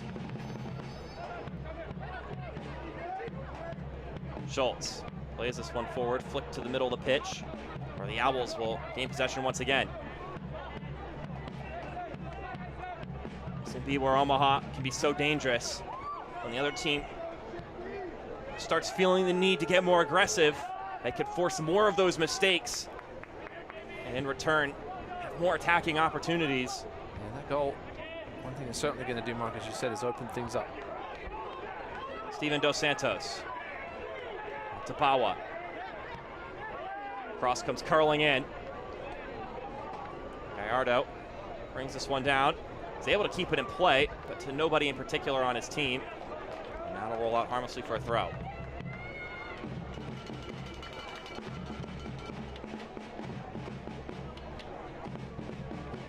Fans, make sure to grab your tickets to Retro Night at Triumph's next home match on July 27th. Retro Night, Mark. What's involved in this? I'm intrigued. Yeah, how retro are we talking here? That's a good question. Well, Greenville only goes back to 2019, or 2018 to be precise, 2019, the first season. Ball sent in centrally, and it will pop over top. Both Gomez and Dolabella were nearby and got contact on it. I think Tyler Polak should grow his hair out. That would take us back to retro Tyler Polak from his college, well, even his Revs days.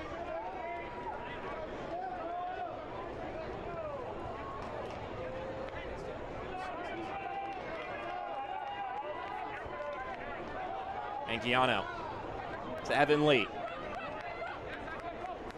Now Schultz. It's a return to him. Now McKinnon. Not enough on that pass to get it out wide. The Owls will try to cut it forward, but Oliver Hald's there for it. Polak. Play will go on. Zakowski. Good touch there. Ben Zakowski deflects off Mastrantonio, and he heads it away.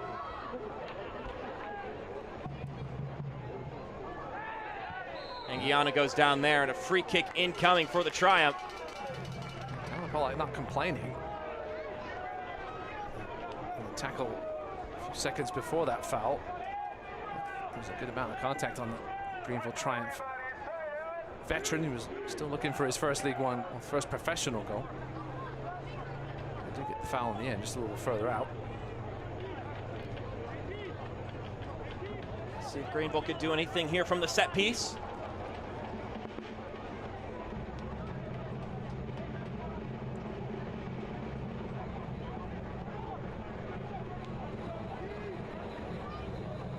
Wow, very high line. Jamie Smith just hanging out, waiting for that line to drop deeper. Now he's going to move.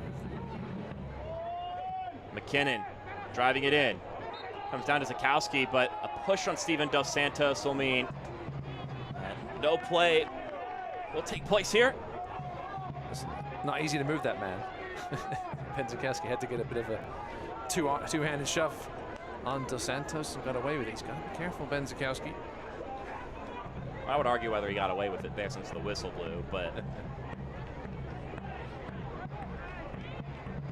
that's just a matter of what you mean by getting away with it. He certainly did it. That's for certain.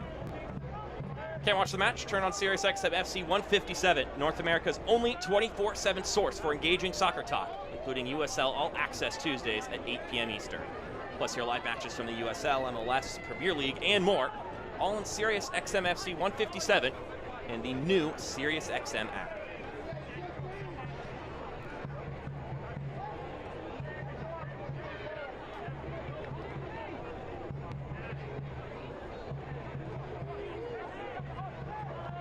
So goal from Pedro Dolabella in the 49th minute gives Union Omaha the lead and currently gives them the first place spot in the standings. Mentioned it was like Christmas earlier with the cards mark. There was a gift there as well. I mean, Christmas in July is a popular promotion, right? Yeah. Some professional teams.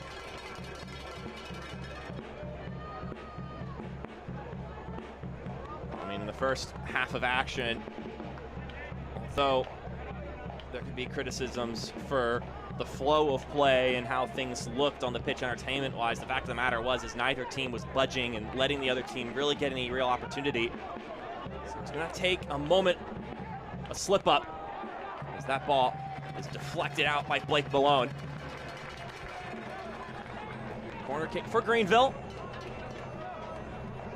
It's just sort of a stalemate in that first half. Both teams canceling each other out. Greenville just adjusting their formation, playing forward at the back.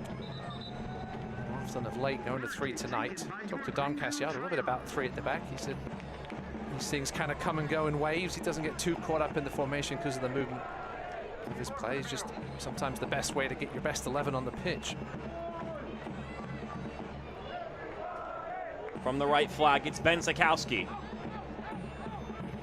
Ryan McKinnon trying to recreate one of the goals he scored last year. Yes, I was going to say. That was the first goal of 4 in that game against Chattanooga. That volley off the corner kick. It was Polak who delivered it the first go around in 2023. But very similar setup there. It's going to take quite the effort, though, quite the quality connection to put a volley like that on frame. But he has proven he can do it. Yes, he's not one to shy away from chances like that. Tormentor have equalized. Lexington. Sebastian Fevers, 66th minute. It's McKinnon again, sends Castro running. One-on-one with Mastrantonio. Castro with a couple moves, plays it back. That was a good touch from Polak, but then nobody on the same page with McKinnon there.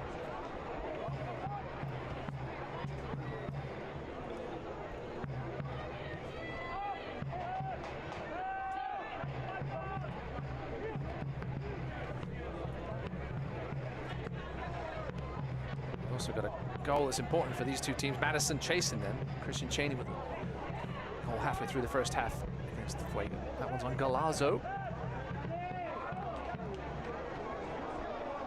Dolabella.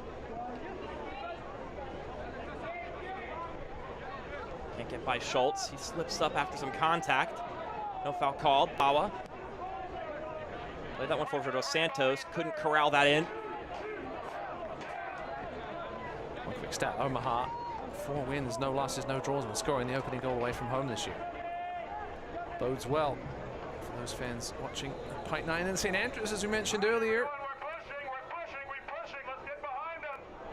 2/3 of the way through this one. The Owls hang on to this advantage for another 30 minutes.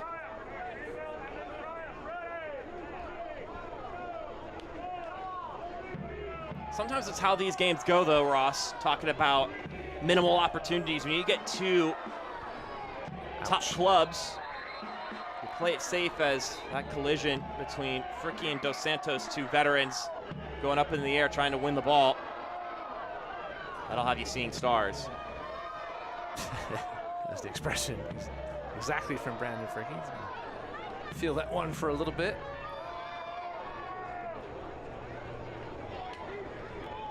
I mentioned in the first half, the Greenville Triumph adding 3 new members to their ownership group.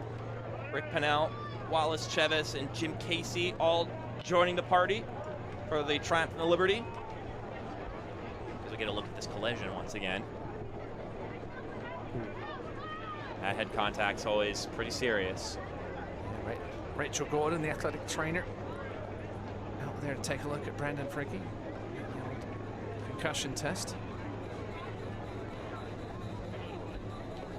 For good reason, the sport of American football is one where there's always major concerns about concussions, but soccer is a sport that has quite a bit of them as well, with contact of the head against the ball, or in this case, contact between two players going up for the ball and clunking heads against each other. It happens more frequently than you would think when you think about what happens in the sport of American football, where players are clobbering each other the entire game. It's not exactly the case in soccer. Not too much true shoulder through chest tackling now. That can happen, but it's not allowed. We're going to get 3 substitutions for Dom Casciato's side. Some retooling of the offense in Zico Lewis and Misael Rodriguez. Meanwhile, Brandon Knapp will also step on. Kunga, Gomez, and Gallardo will make way. This is interesting, Mark, because this is all of Dom Casciato's subs now in the 62nd minute. Risky stuff. If somebody else can't continue, they're going to have to go 10 men the rest of the way. We'll see if it comes back to bite Dom.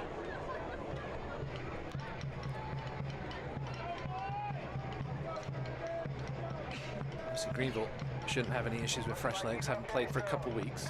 Maybe just a little rusty in the lungs.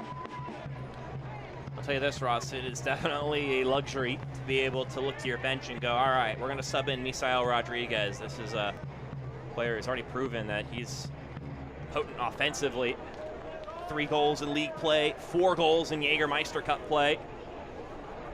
Now, listen, we all know how important depth is in this league, especially now with the CBA limiting the size of rosters to usually 21, 22, right? We've seen some with 20. Got to have quality on the bench for injuries, etc. We've seen Greenville deal with spouts of injuries over the last couple of years. Spates, I should say. On loan from Chicago Fire. But the Chicago Fire, too, a club that has a ton of successful goal scorers right now. So they just seem to know how to churn out strikers at the moment.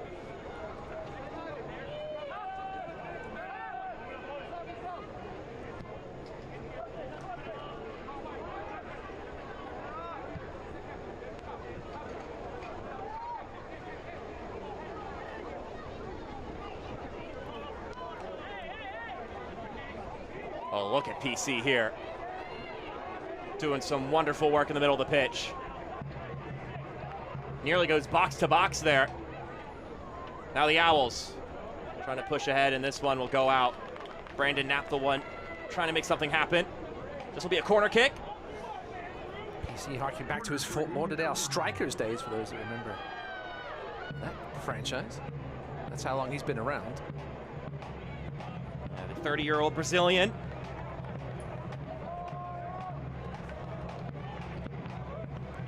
He has made his way around. Was last with San Antonio FC, where he played for 4 years. Which means he's a USL Championship champion. He is. Headed up by Brandon Fricke.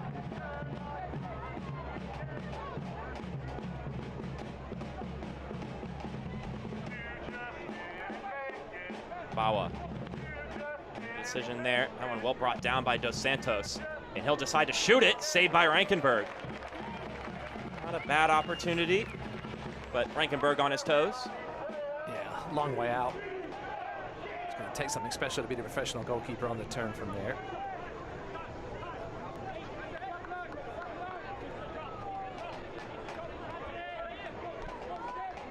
Smith up to Schultz. He's got a man open in the middle. Sends the cross in. And outward. Jamie Smith tries to bring that one down, and it'll roll all the way back to Gunther Rankenberg.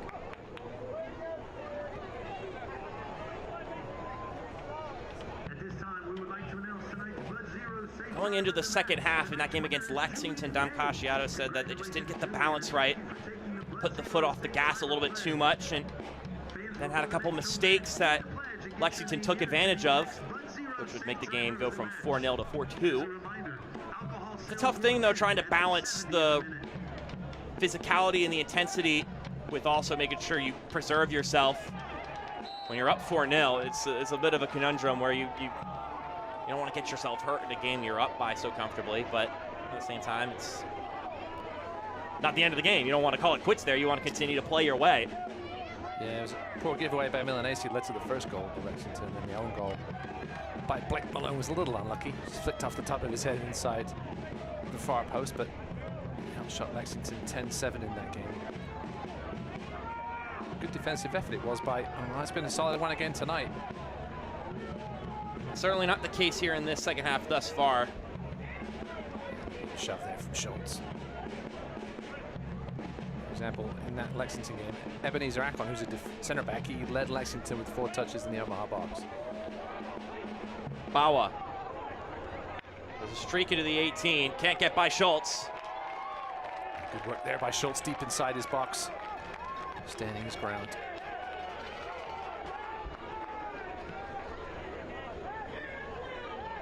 The back three have been very solid here tonight, the 3 M's.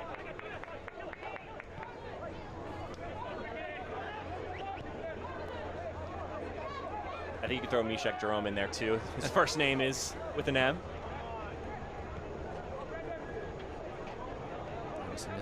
Limping off. That's a slight concern for Omaha fans.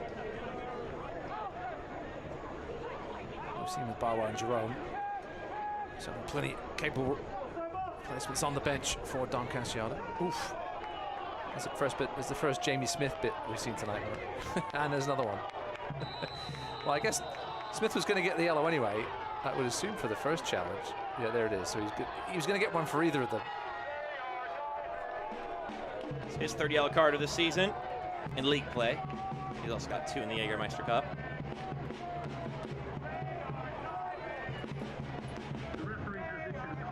Clearly just a shove in the back. He's saying he got the ball, but there's a shove in the back first.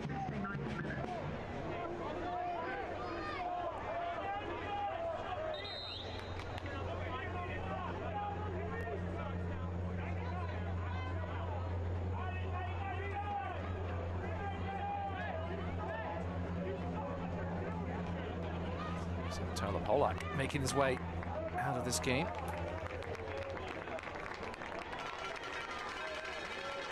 And in comes Sebastian Velasquez. Zion Scarlett and Hayden Anderson, so this is the tactical moment for Rick Wright.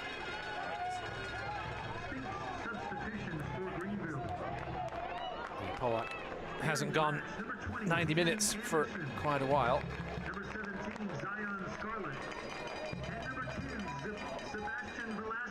Just over a month since he went the distance. These substitutions brought to you by Spinks, and it's also our adjustment of the game brought to you by Upstate Spine and Sport. Velasquez, Scarlett, along with Hayden Anderson, all coming into the game. This is Rick Wright's adjustments and changes that he's making in this game to see if they can find an answer.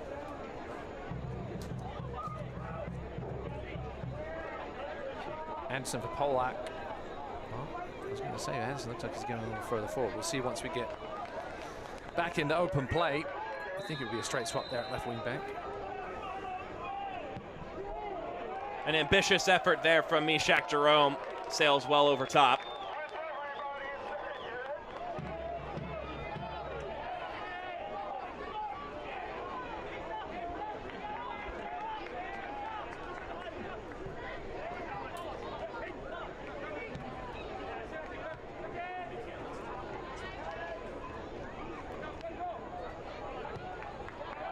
Evan Lee will clear this one out. Jerome gets there just before Hayden Anderson could. Excuse me. No, it was Hayden Anderson. Is that the fresh legs? Now Castro. Nice step from Leo Castro. Castro chips it up, and it's headed away.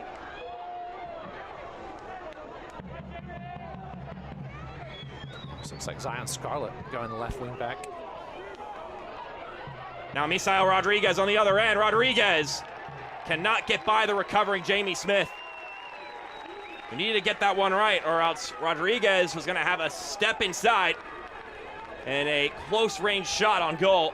I mentioned Velasquez coming on was a little under the weather this week. Well enough to go 90. He's going to give it a go for 20. So a straight up swap for him and Zukowski.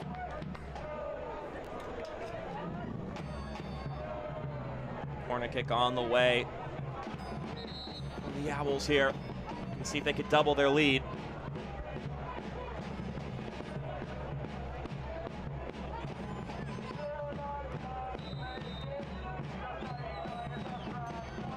Rodriguez bending it in. And the ball slips out to Rankenberg. That was a foul. They took it quickly. Velasquez tripped up from behind. And we've got another booking. Maybe the first good one of the night. Trying for it, going the other way quickly.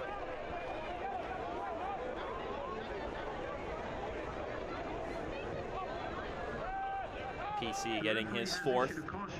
This one brought to you by GSP International Airport. Let's see what Zion Scarlett can do here. Scarlett bends it, and it will bounce out after two players collide.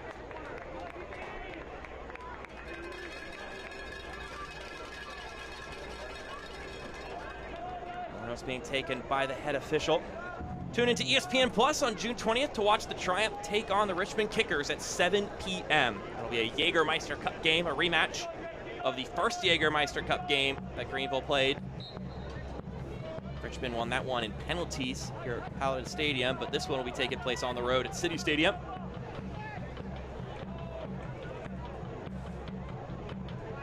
We didn't mention the withdrawal of Liam McKinnon, Mark. Yeah, it was McKinnon. It's an interesting one because he hasn't obviously played particularly well tonight, but is he the kind of player you bring off in a 1-0 game? I don't know. McKinnon, Zukowski, and Polak, all three made their exit. The question with Jude Bellingham for England, right? He's had poor games, but you've got to leave him on there just because of what he's capable of doing. You've seen him score twice. Interesting move there by Rick Wright. Obviously not pleased with what he's seen from McKinnon tonight. Certainly an off night for the best forwards in USL League One.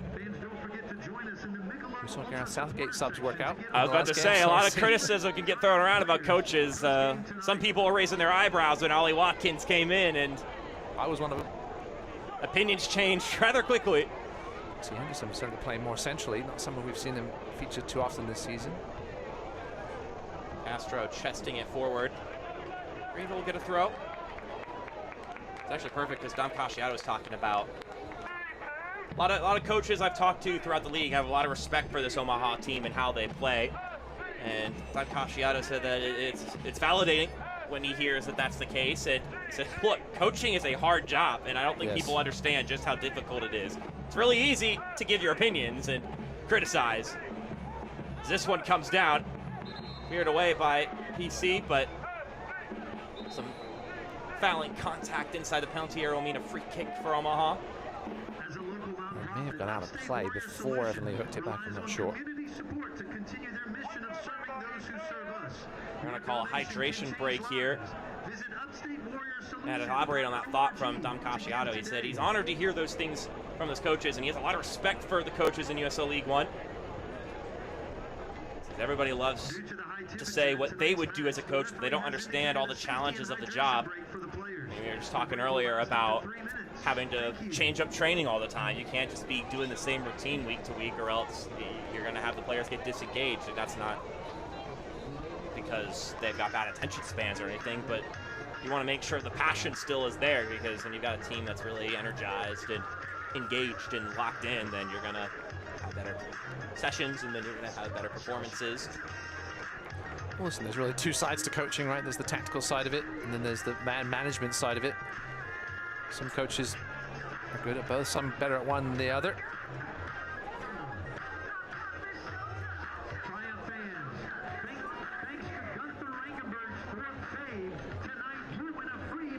Central Valley Fuego equalized against Madison. Jake Kroll. And an own goal for Madison. Still no goals in Knoxville. Strange for Hailstone with the way they've played against Knoxville in their history. Yeah. They've also had a red card in that game. Bruno Rendon sent off. That's key for Omaha, because he'll now miss that next game on Friday night. Yeah, Jägermeister Cup road Union trip. Omaha. Yeah. Because the cards do carry over from Jägermeister Cup to League One, so it's a big loss for the Hailstorm. But I'm sure Dom Casciato will be happy to hear about afterwards. Knoxville with an XG of .03. Tells you how their night's gone. No shots on target. I'll let you know when that one's over. Still 1-1 in Lexington. As the water break comes to an end, Rashidnu has not done much tonight. He hasn't had to. Sure, he likes it that way. Just those two early shots on target from Greenville that were very tame. Nothing else from them, really. Only 8 touches in the Omaha box compared to 19 for Omaha and Greenville. It's been a disappointing offensive evening for the home team. They're going to have to get something going here in the final 15 minutes or so if they're going to try and find a way to get a point here.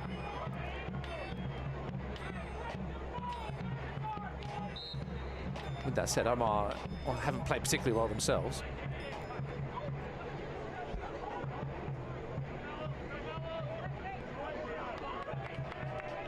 It's been sort of a cagey affair between two teams, fighting for that top spot, not willing to give up much. Let's see if these substitutions make a difference, though. It's not great from Hayden Anderson. Did it ever come in? I guess it did, because they're going to give it to Omaha. Well, now there's a bit of conversation. You can say it did come in. Right in front of Rick Wright.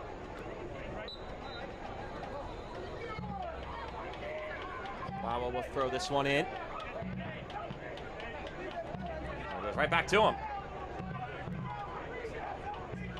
Rick Wright is not happy because I think he claims Isaac Bawa stepped into the field to play on that throw, and he's letting the assistant referee know about it. Jerome's shot will sail over top. Seems to have gone through the uprights of the field goal. The USL League One is on CBS Sports and ESPN platforms all season long. Catch live matches and expert analysis every day on the CBS Sports Golazo Network and ESPN+. Go to USLLeague1.com for the complete USL TV listings. Golazo Network right now is where the Madison game is being played between them and Central Valley Fuego.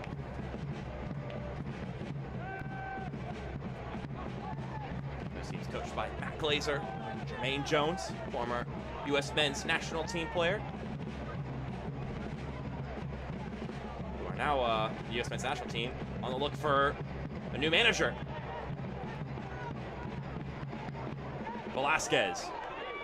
Out wide to Schultz. Schultz plays it back in the center, and it's tapped out by PC. Better. Sebastian Velasquez getting involved already. Will take the set piece. Obviously missed his set piece taking for those first 70 minutes. We'll see what he can do from the right corner flag. Velasquez, the veteran, floats it in. Evan Lee trying to keep it in play, and he does so. Scarlett back out to Anderson. Heavy touch there from Hayden Anderson, and that did him in. That's a nice bit of defensive work by Brandon Knapp to come right across. Just getting Hayden Anderson's way enough. Put him off that shot.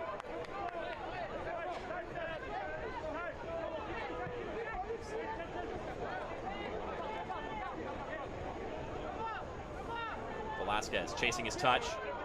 Suffers a shove there from Dolabella. Dolabella with the yellow. Have to be careful. Now deflect out for a Greenville throw. eFootball 2024 is here. Live your dream, rep your team, and play as your favorite USL Championship club. eFootball is free to play. Download now.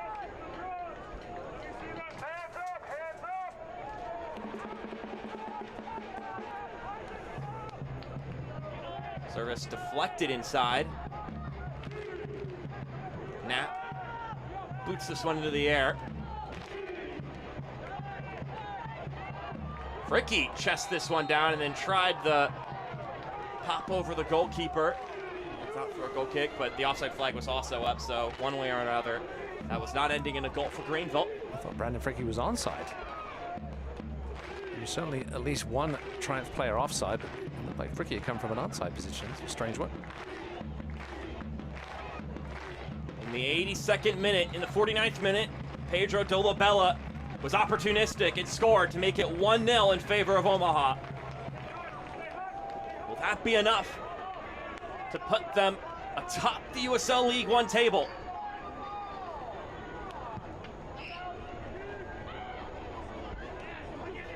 That one headed along nicely. A little bit too far ahead, but not the worst opportunity. Hold. It's that pass stepped onto. Velasquez with some room to operate now. Pass lacking some quality. The ball continues to exchange possession here. Aiden Anderson has it once again.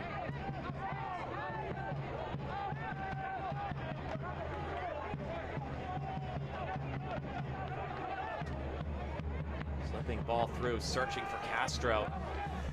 Yeah, the passing accuracy has just been poor from both sides tonight. Both teams under 67% in the opposition's half. Both teams under 75% total. This man can turn a game on its head though quickly. Velasquez sends Schultz running. Schultz had that one deflect off of Bawa, and it appears to be a handball just outside the penalty area. Be another chance for a set piece for Greenville.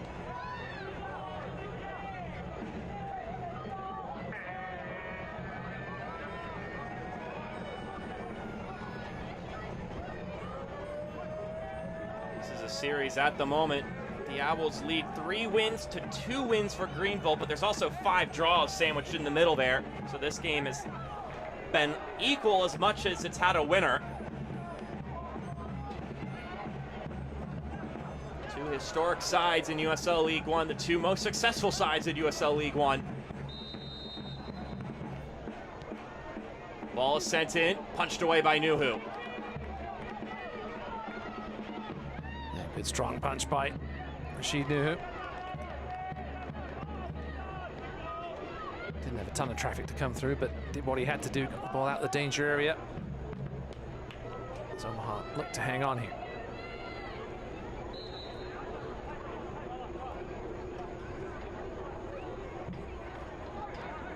So it won't be a pretty 3 points, but it'll be 3 points that take them to the top of the table.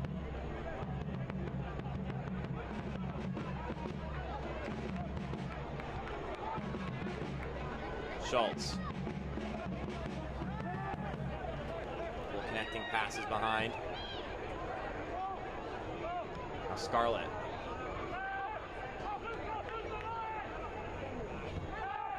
Let's see if the Triumph can conjure up something here. The Owls looking for back-to-back road victories.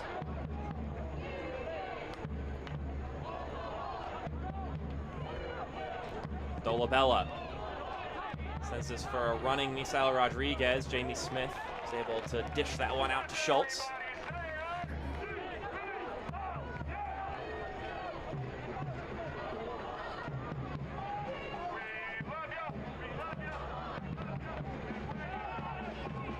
Anguiano will take a shot. It deflects and goes out for a corner kick.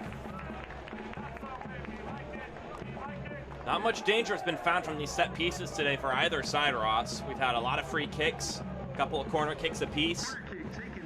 Yeah, just the overall quality in this game has just been disappointingly lacking, unfortunately, for both sides. Sometimes it happens when you get two of the better teams playing off against each other. I've seen it happen in Europe as well. Champions League, etc., Premier League, sometimes just could be a moment. Anderson has that one booted into oblivion by Pedro Dolabella.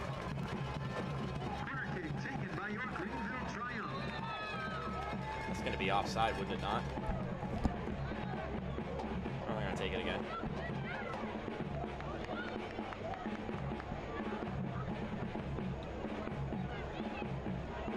Anderson whips it in. Castro made some contact on it, and it's punched over by Nuhu. That's good work from Nuhu. I think that was Brandon Fricke that was right up against him.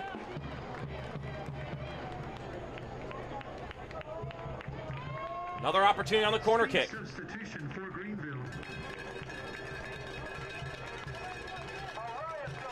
Another substitution for Rick Wright. Pascal Corvino's in. Nate Schultz is out. So Nate Schultz playing as a center back today. Substitution brought to you by Sphinx. Corvino steps in as more of a midfielder, so perhaps we'll see some change in shape. Anderson swings it inside. It's headed outward. Anguiano over to Velasquez. Weaves left and right. Velasquez still with it. Finds Anderson. Anderson whips this one inside, and Rashid Nuhu is able to take that one with his chest.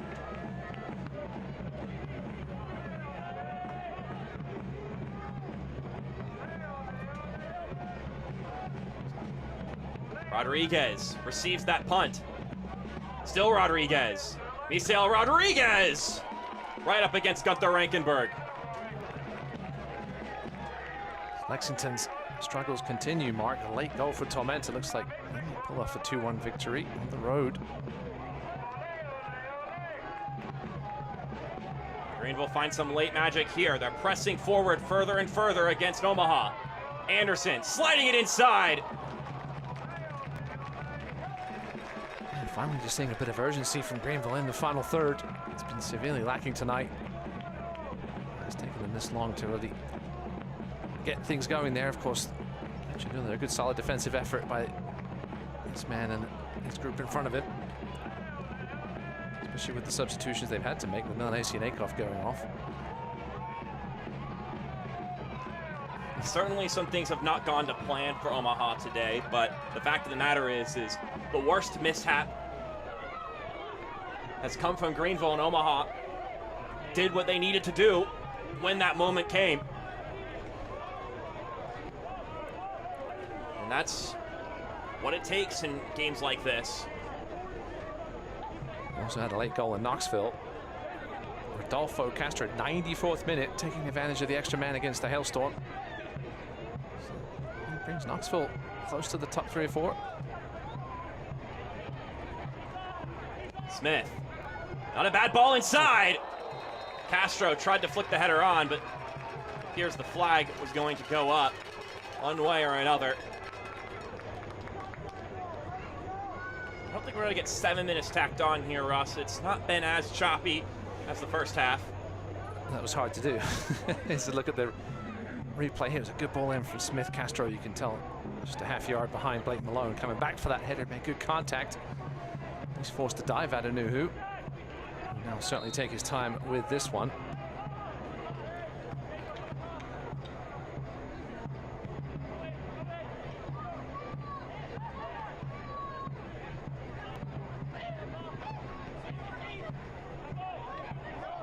Well, it won't be 7 minutes, Ross, but still a considerable amount. We're going to get 5 minutes here in this one. 5 minutes for Omaha to hang on to the advantage. 5 minutes for Greenville to search for an equalizer. It's full time in Knoxville, 1-0 win. Knoxville moves them to within 1 point of forward Madison. It's a Knoxville team that, when you look at them in comparison to some of these other teams at the top of the table, doing it a very different style. That rough little patch last month, but Lewis down the right-hand side, and that shot hits the side netting for Brandon Knapp. Has 2 assists already this season in the brief spell of minutes he's had. Looking to find the back of the net. Greenville got to get forward here and quickly. Anguiano to Velasquez.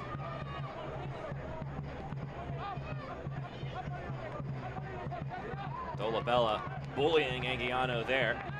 Massive size difference between the two of them.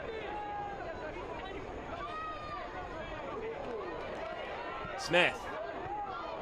Not a bad ball inside. Mishak Jerome had to do something with it.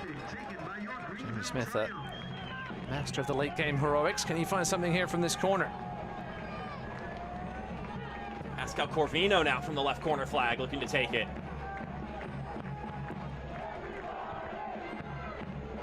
It was Smith who was closest to it. Now Castro. Smith is on the ground. Play will go on. Couple awkward moments there. Steven Dos Santos is just too imposing. He's bounced off him. It was a concrete pole.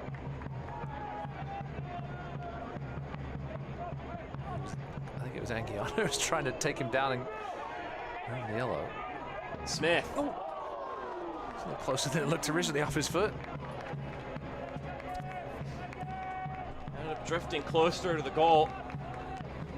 But still, a goal kick coming for Omaha. Some huffs and puffs from Jamie Smith, making another run down the right-hand side.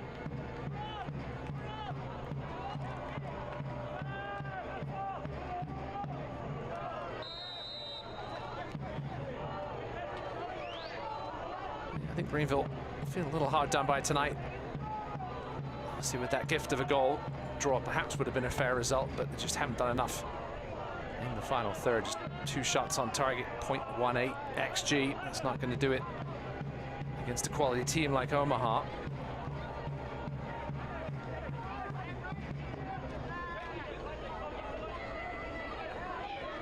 Which team has given up as many goals as that Omaha has over the last few games. It's going to be a yellow card for Rick Wright, perhaps?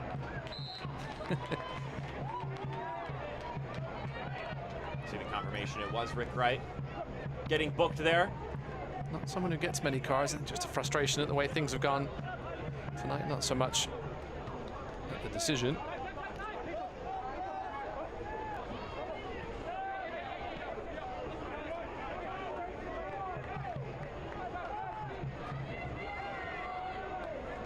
Here's Corvino.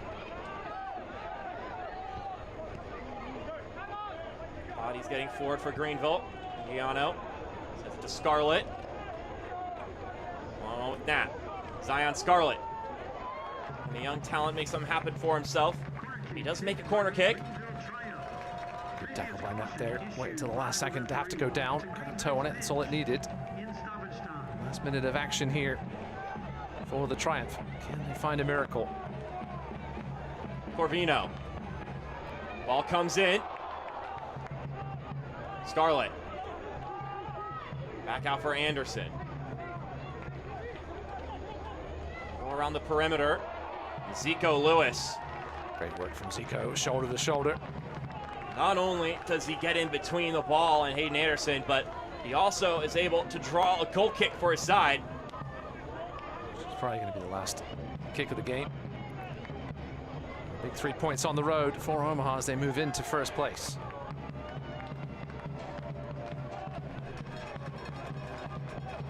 Points count the same, Mark. Ugly or pretty, they won't care at the end of the season. Yeah, they all look pretty on the table, especially when you're sitting right at the top of it, which is what the Owls are staring at now with the game in hand.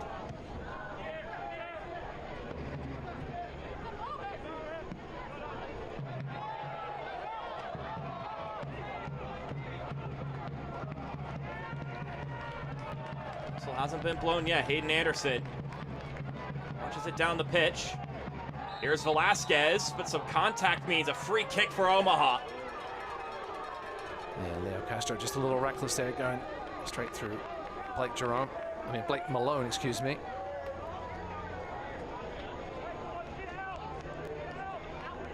Frustrating night for the Triumph.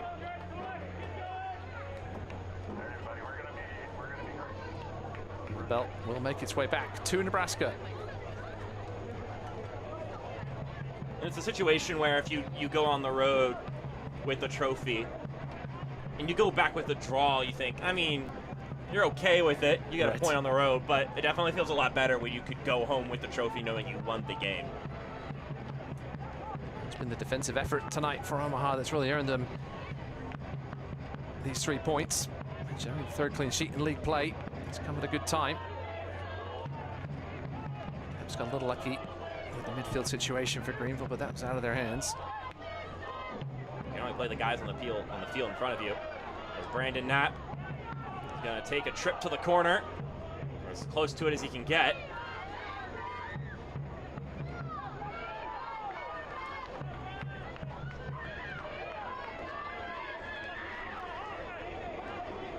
And Knapp will take his sweet, precious time. This one surely is just moments away from a whistle.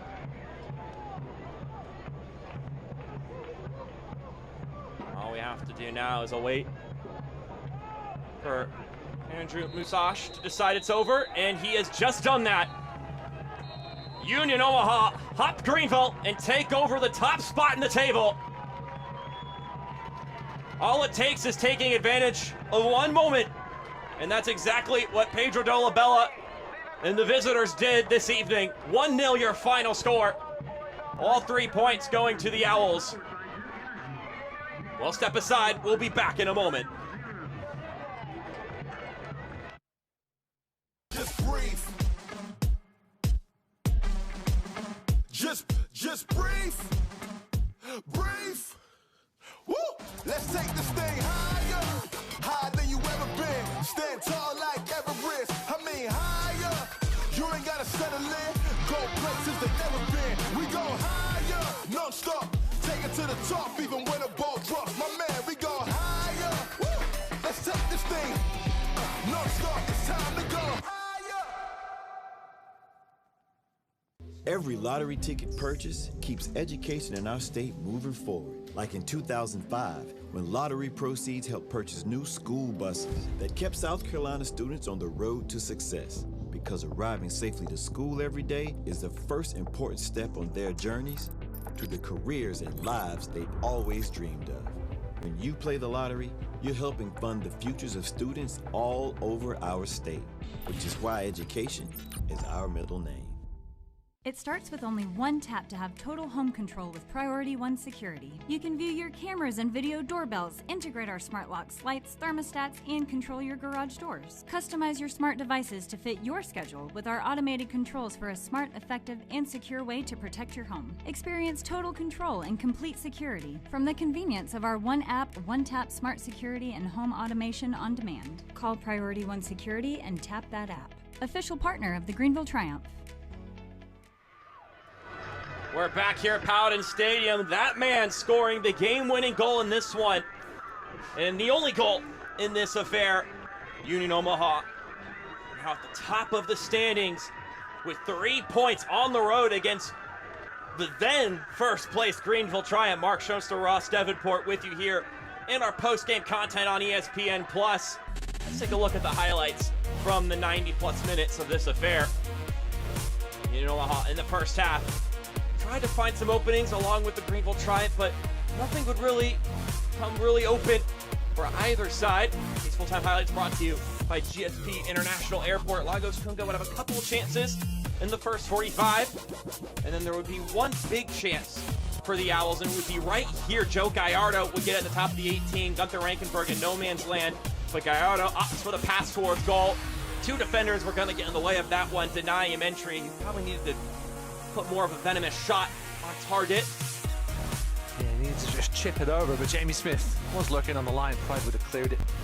Unless it had been a very precision shot. But yeah, first half, certainly didn't forget. Except for this man, Kunga had a couple of bright moments, as you mentioned, Mark. This was the second one, but Rankenberg there, down to his knee to block it near post.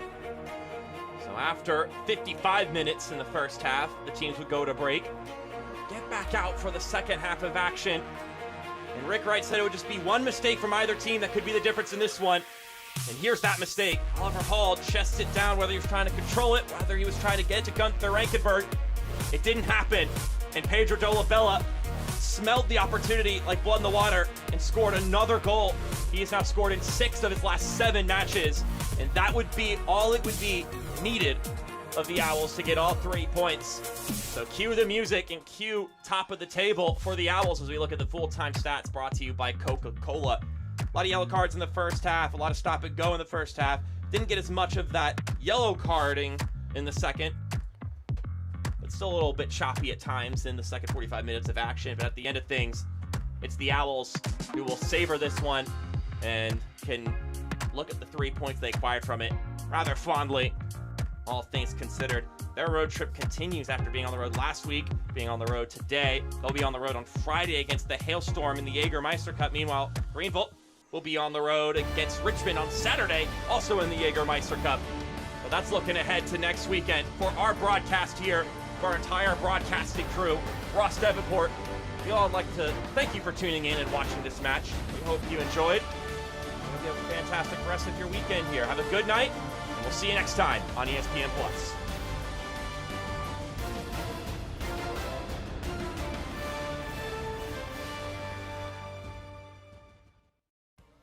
This copyrighted telecast of the United Soccer League League One cannot be retransmitted, rebroadcast, or reproduced without the expressed written consent of the United Soccer League League One.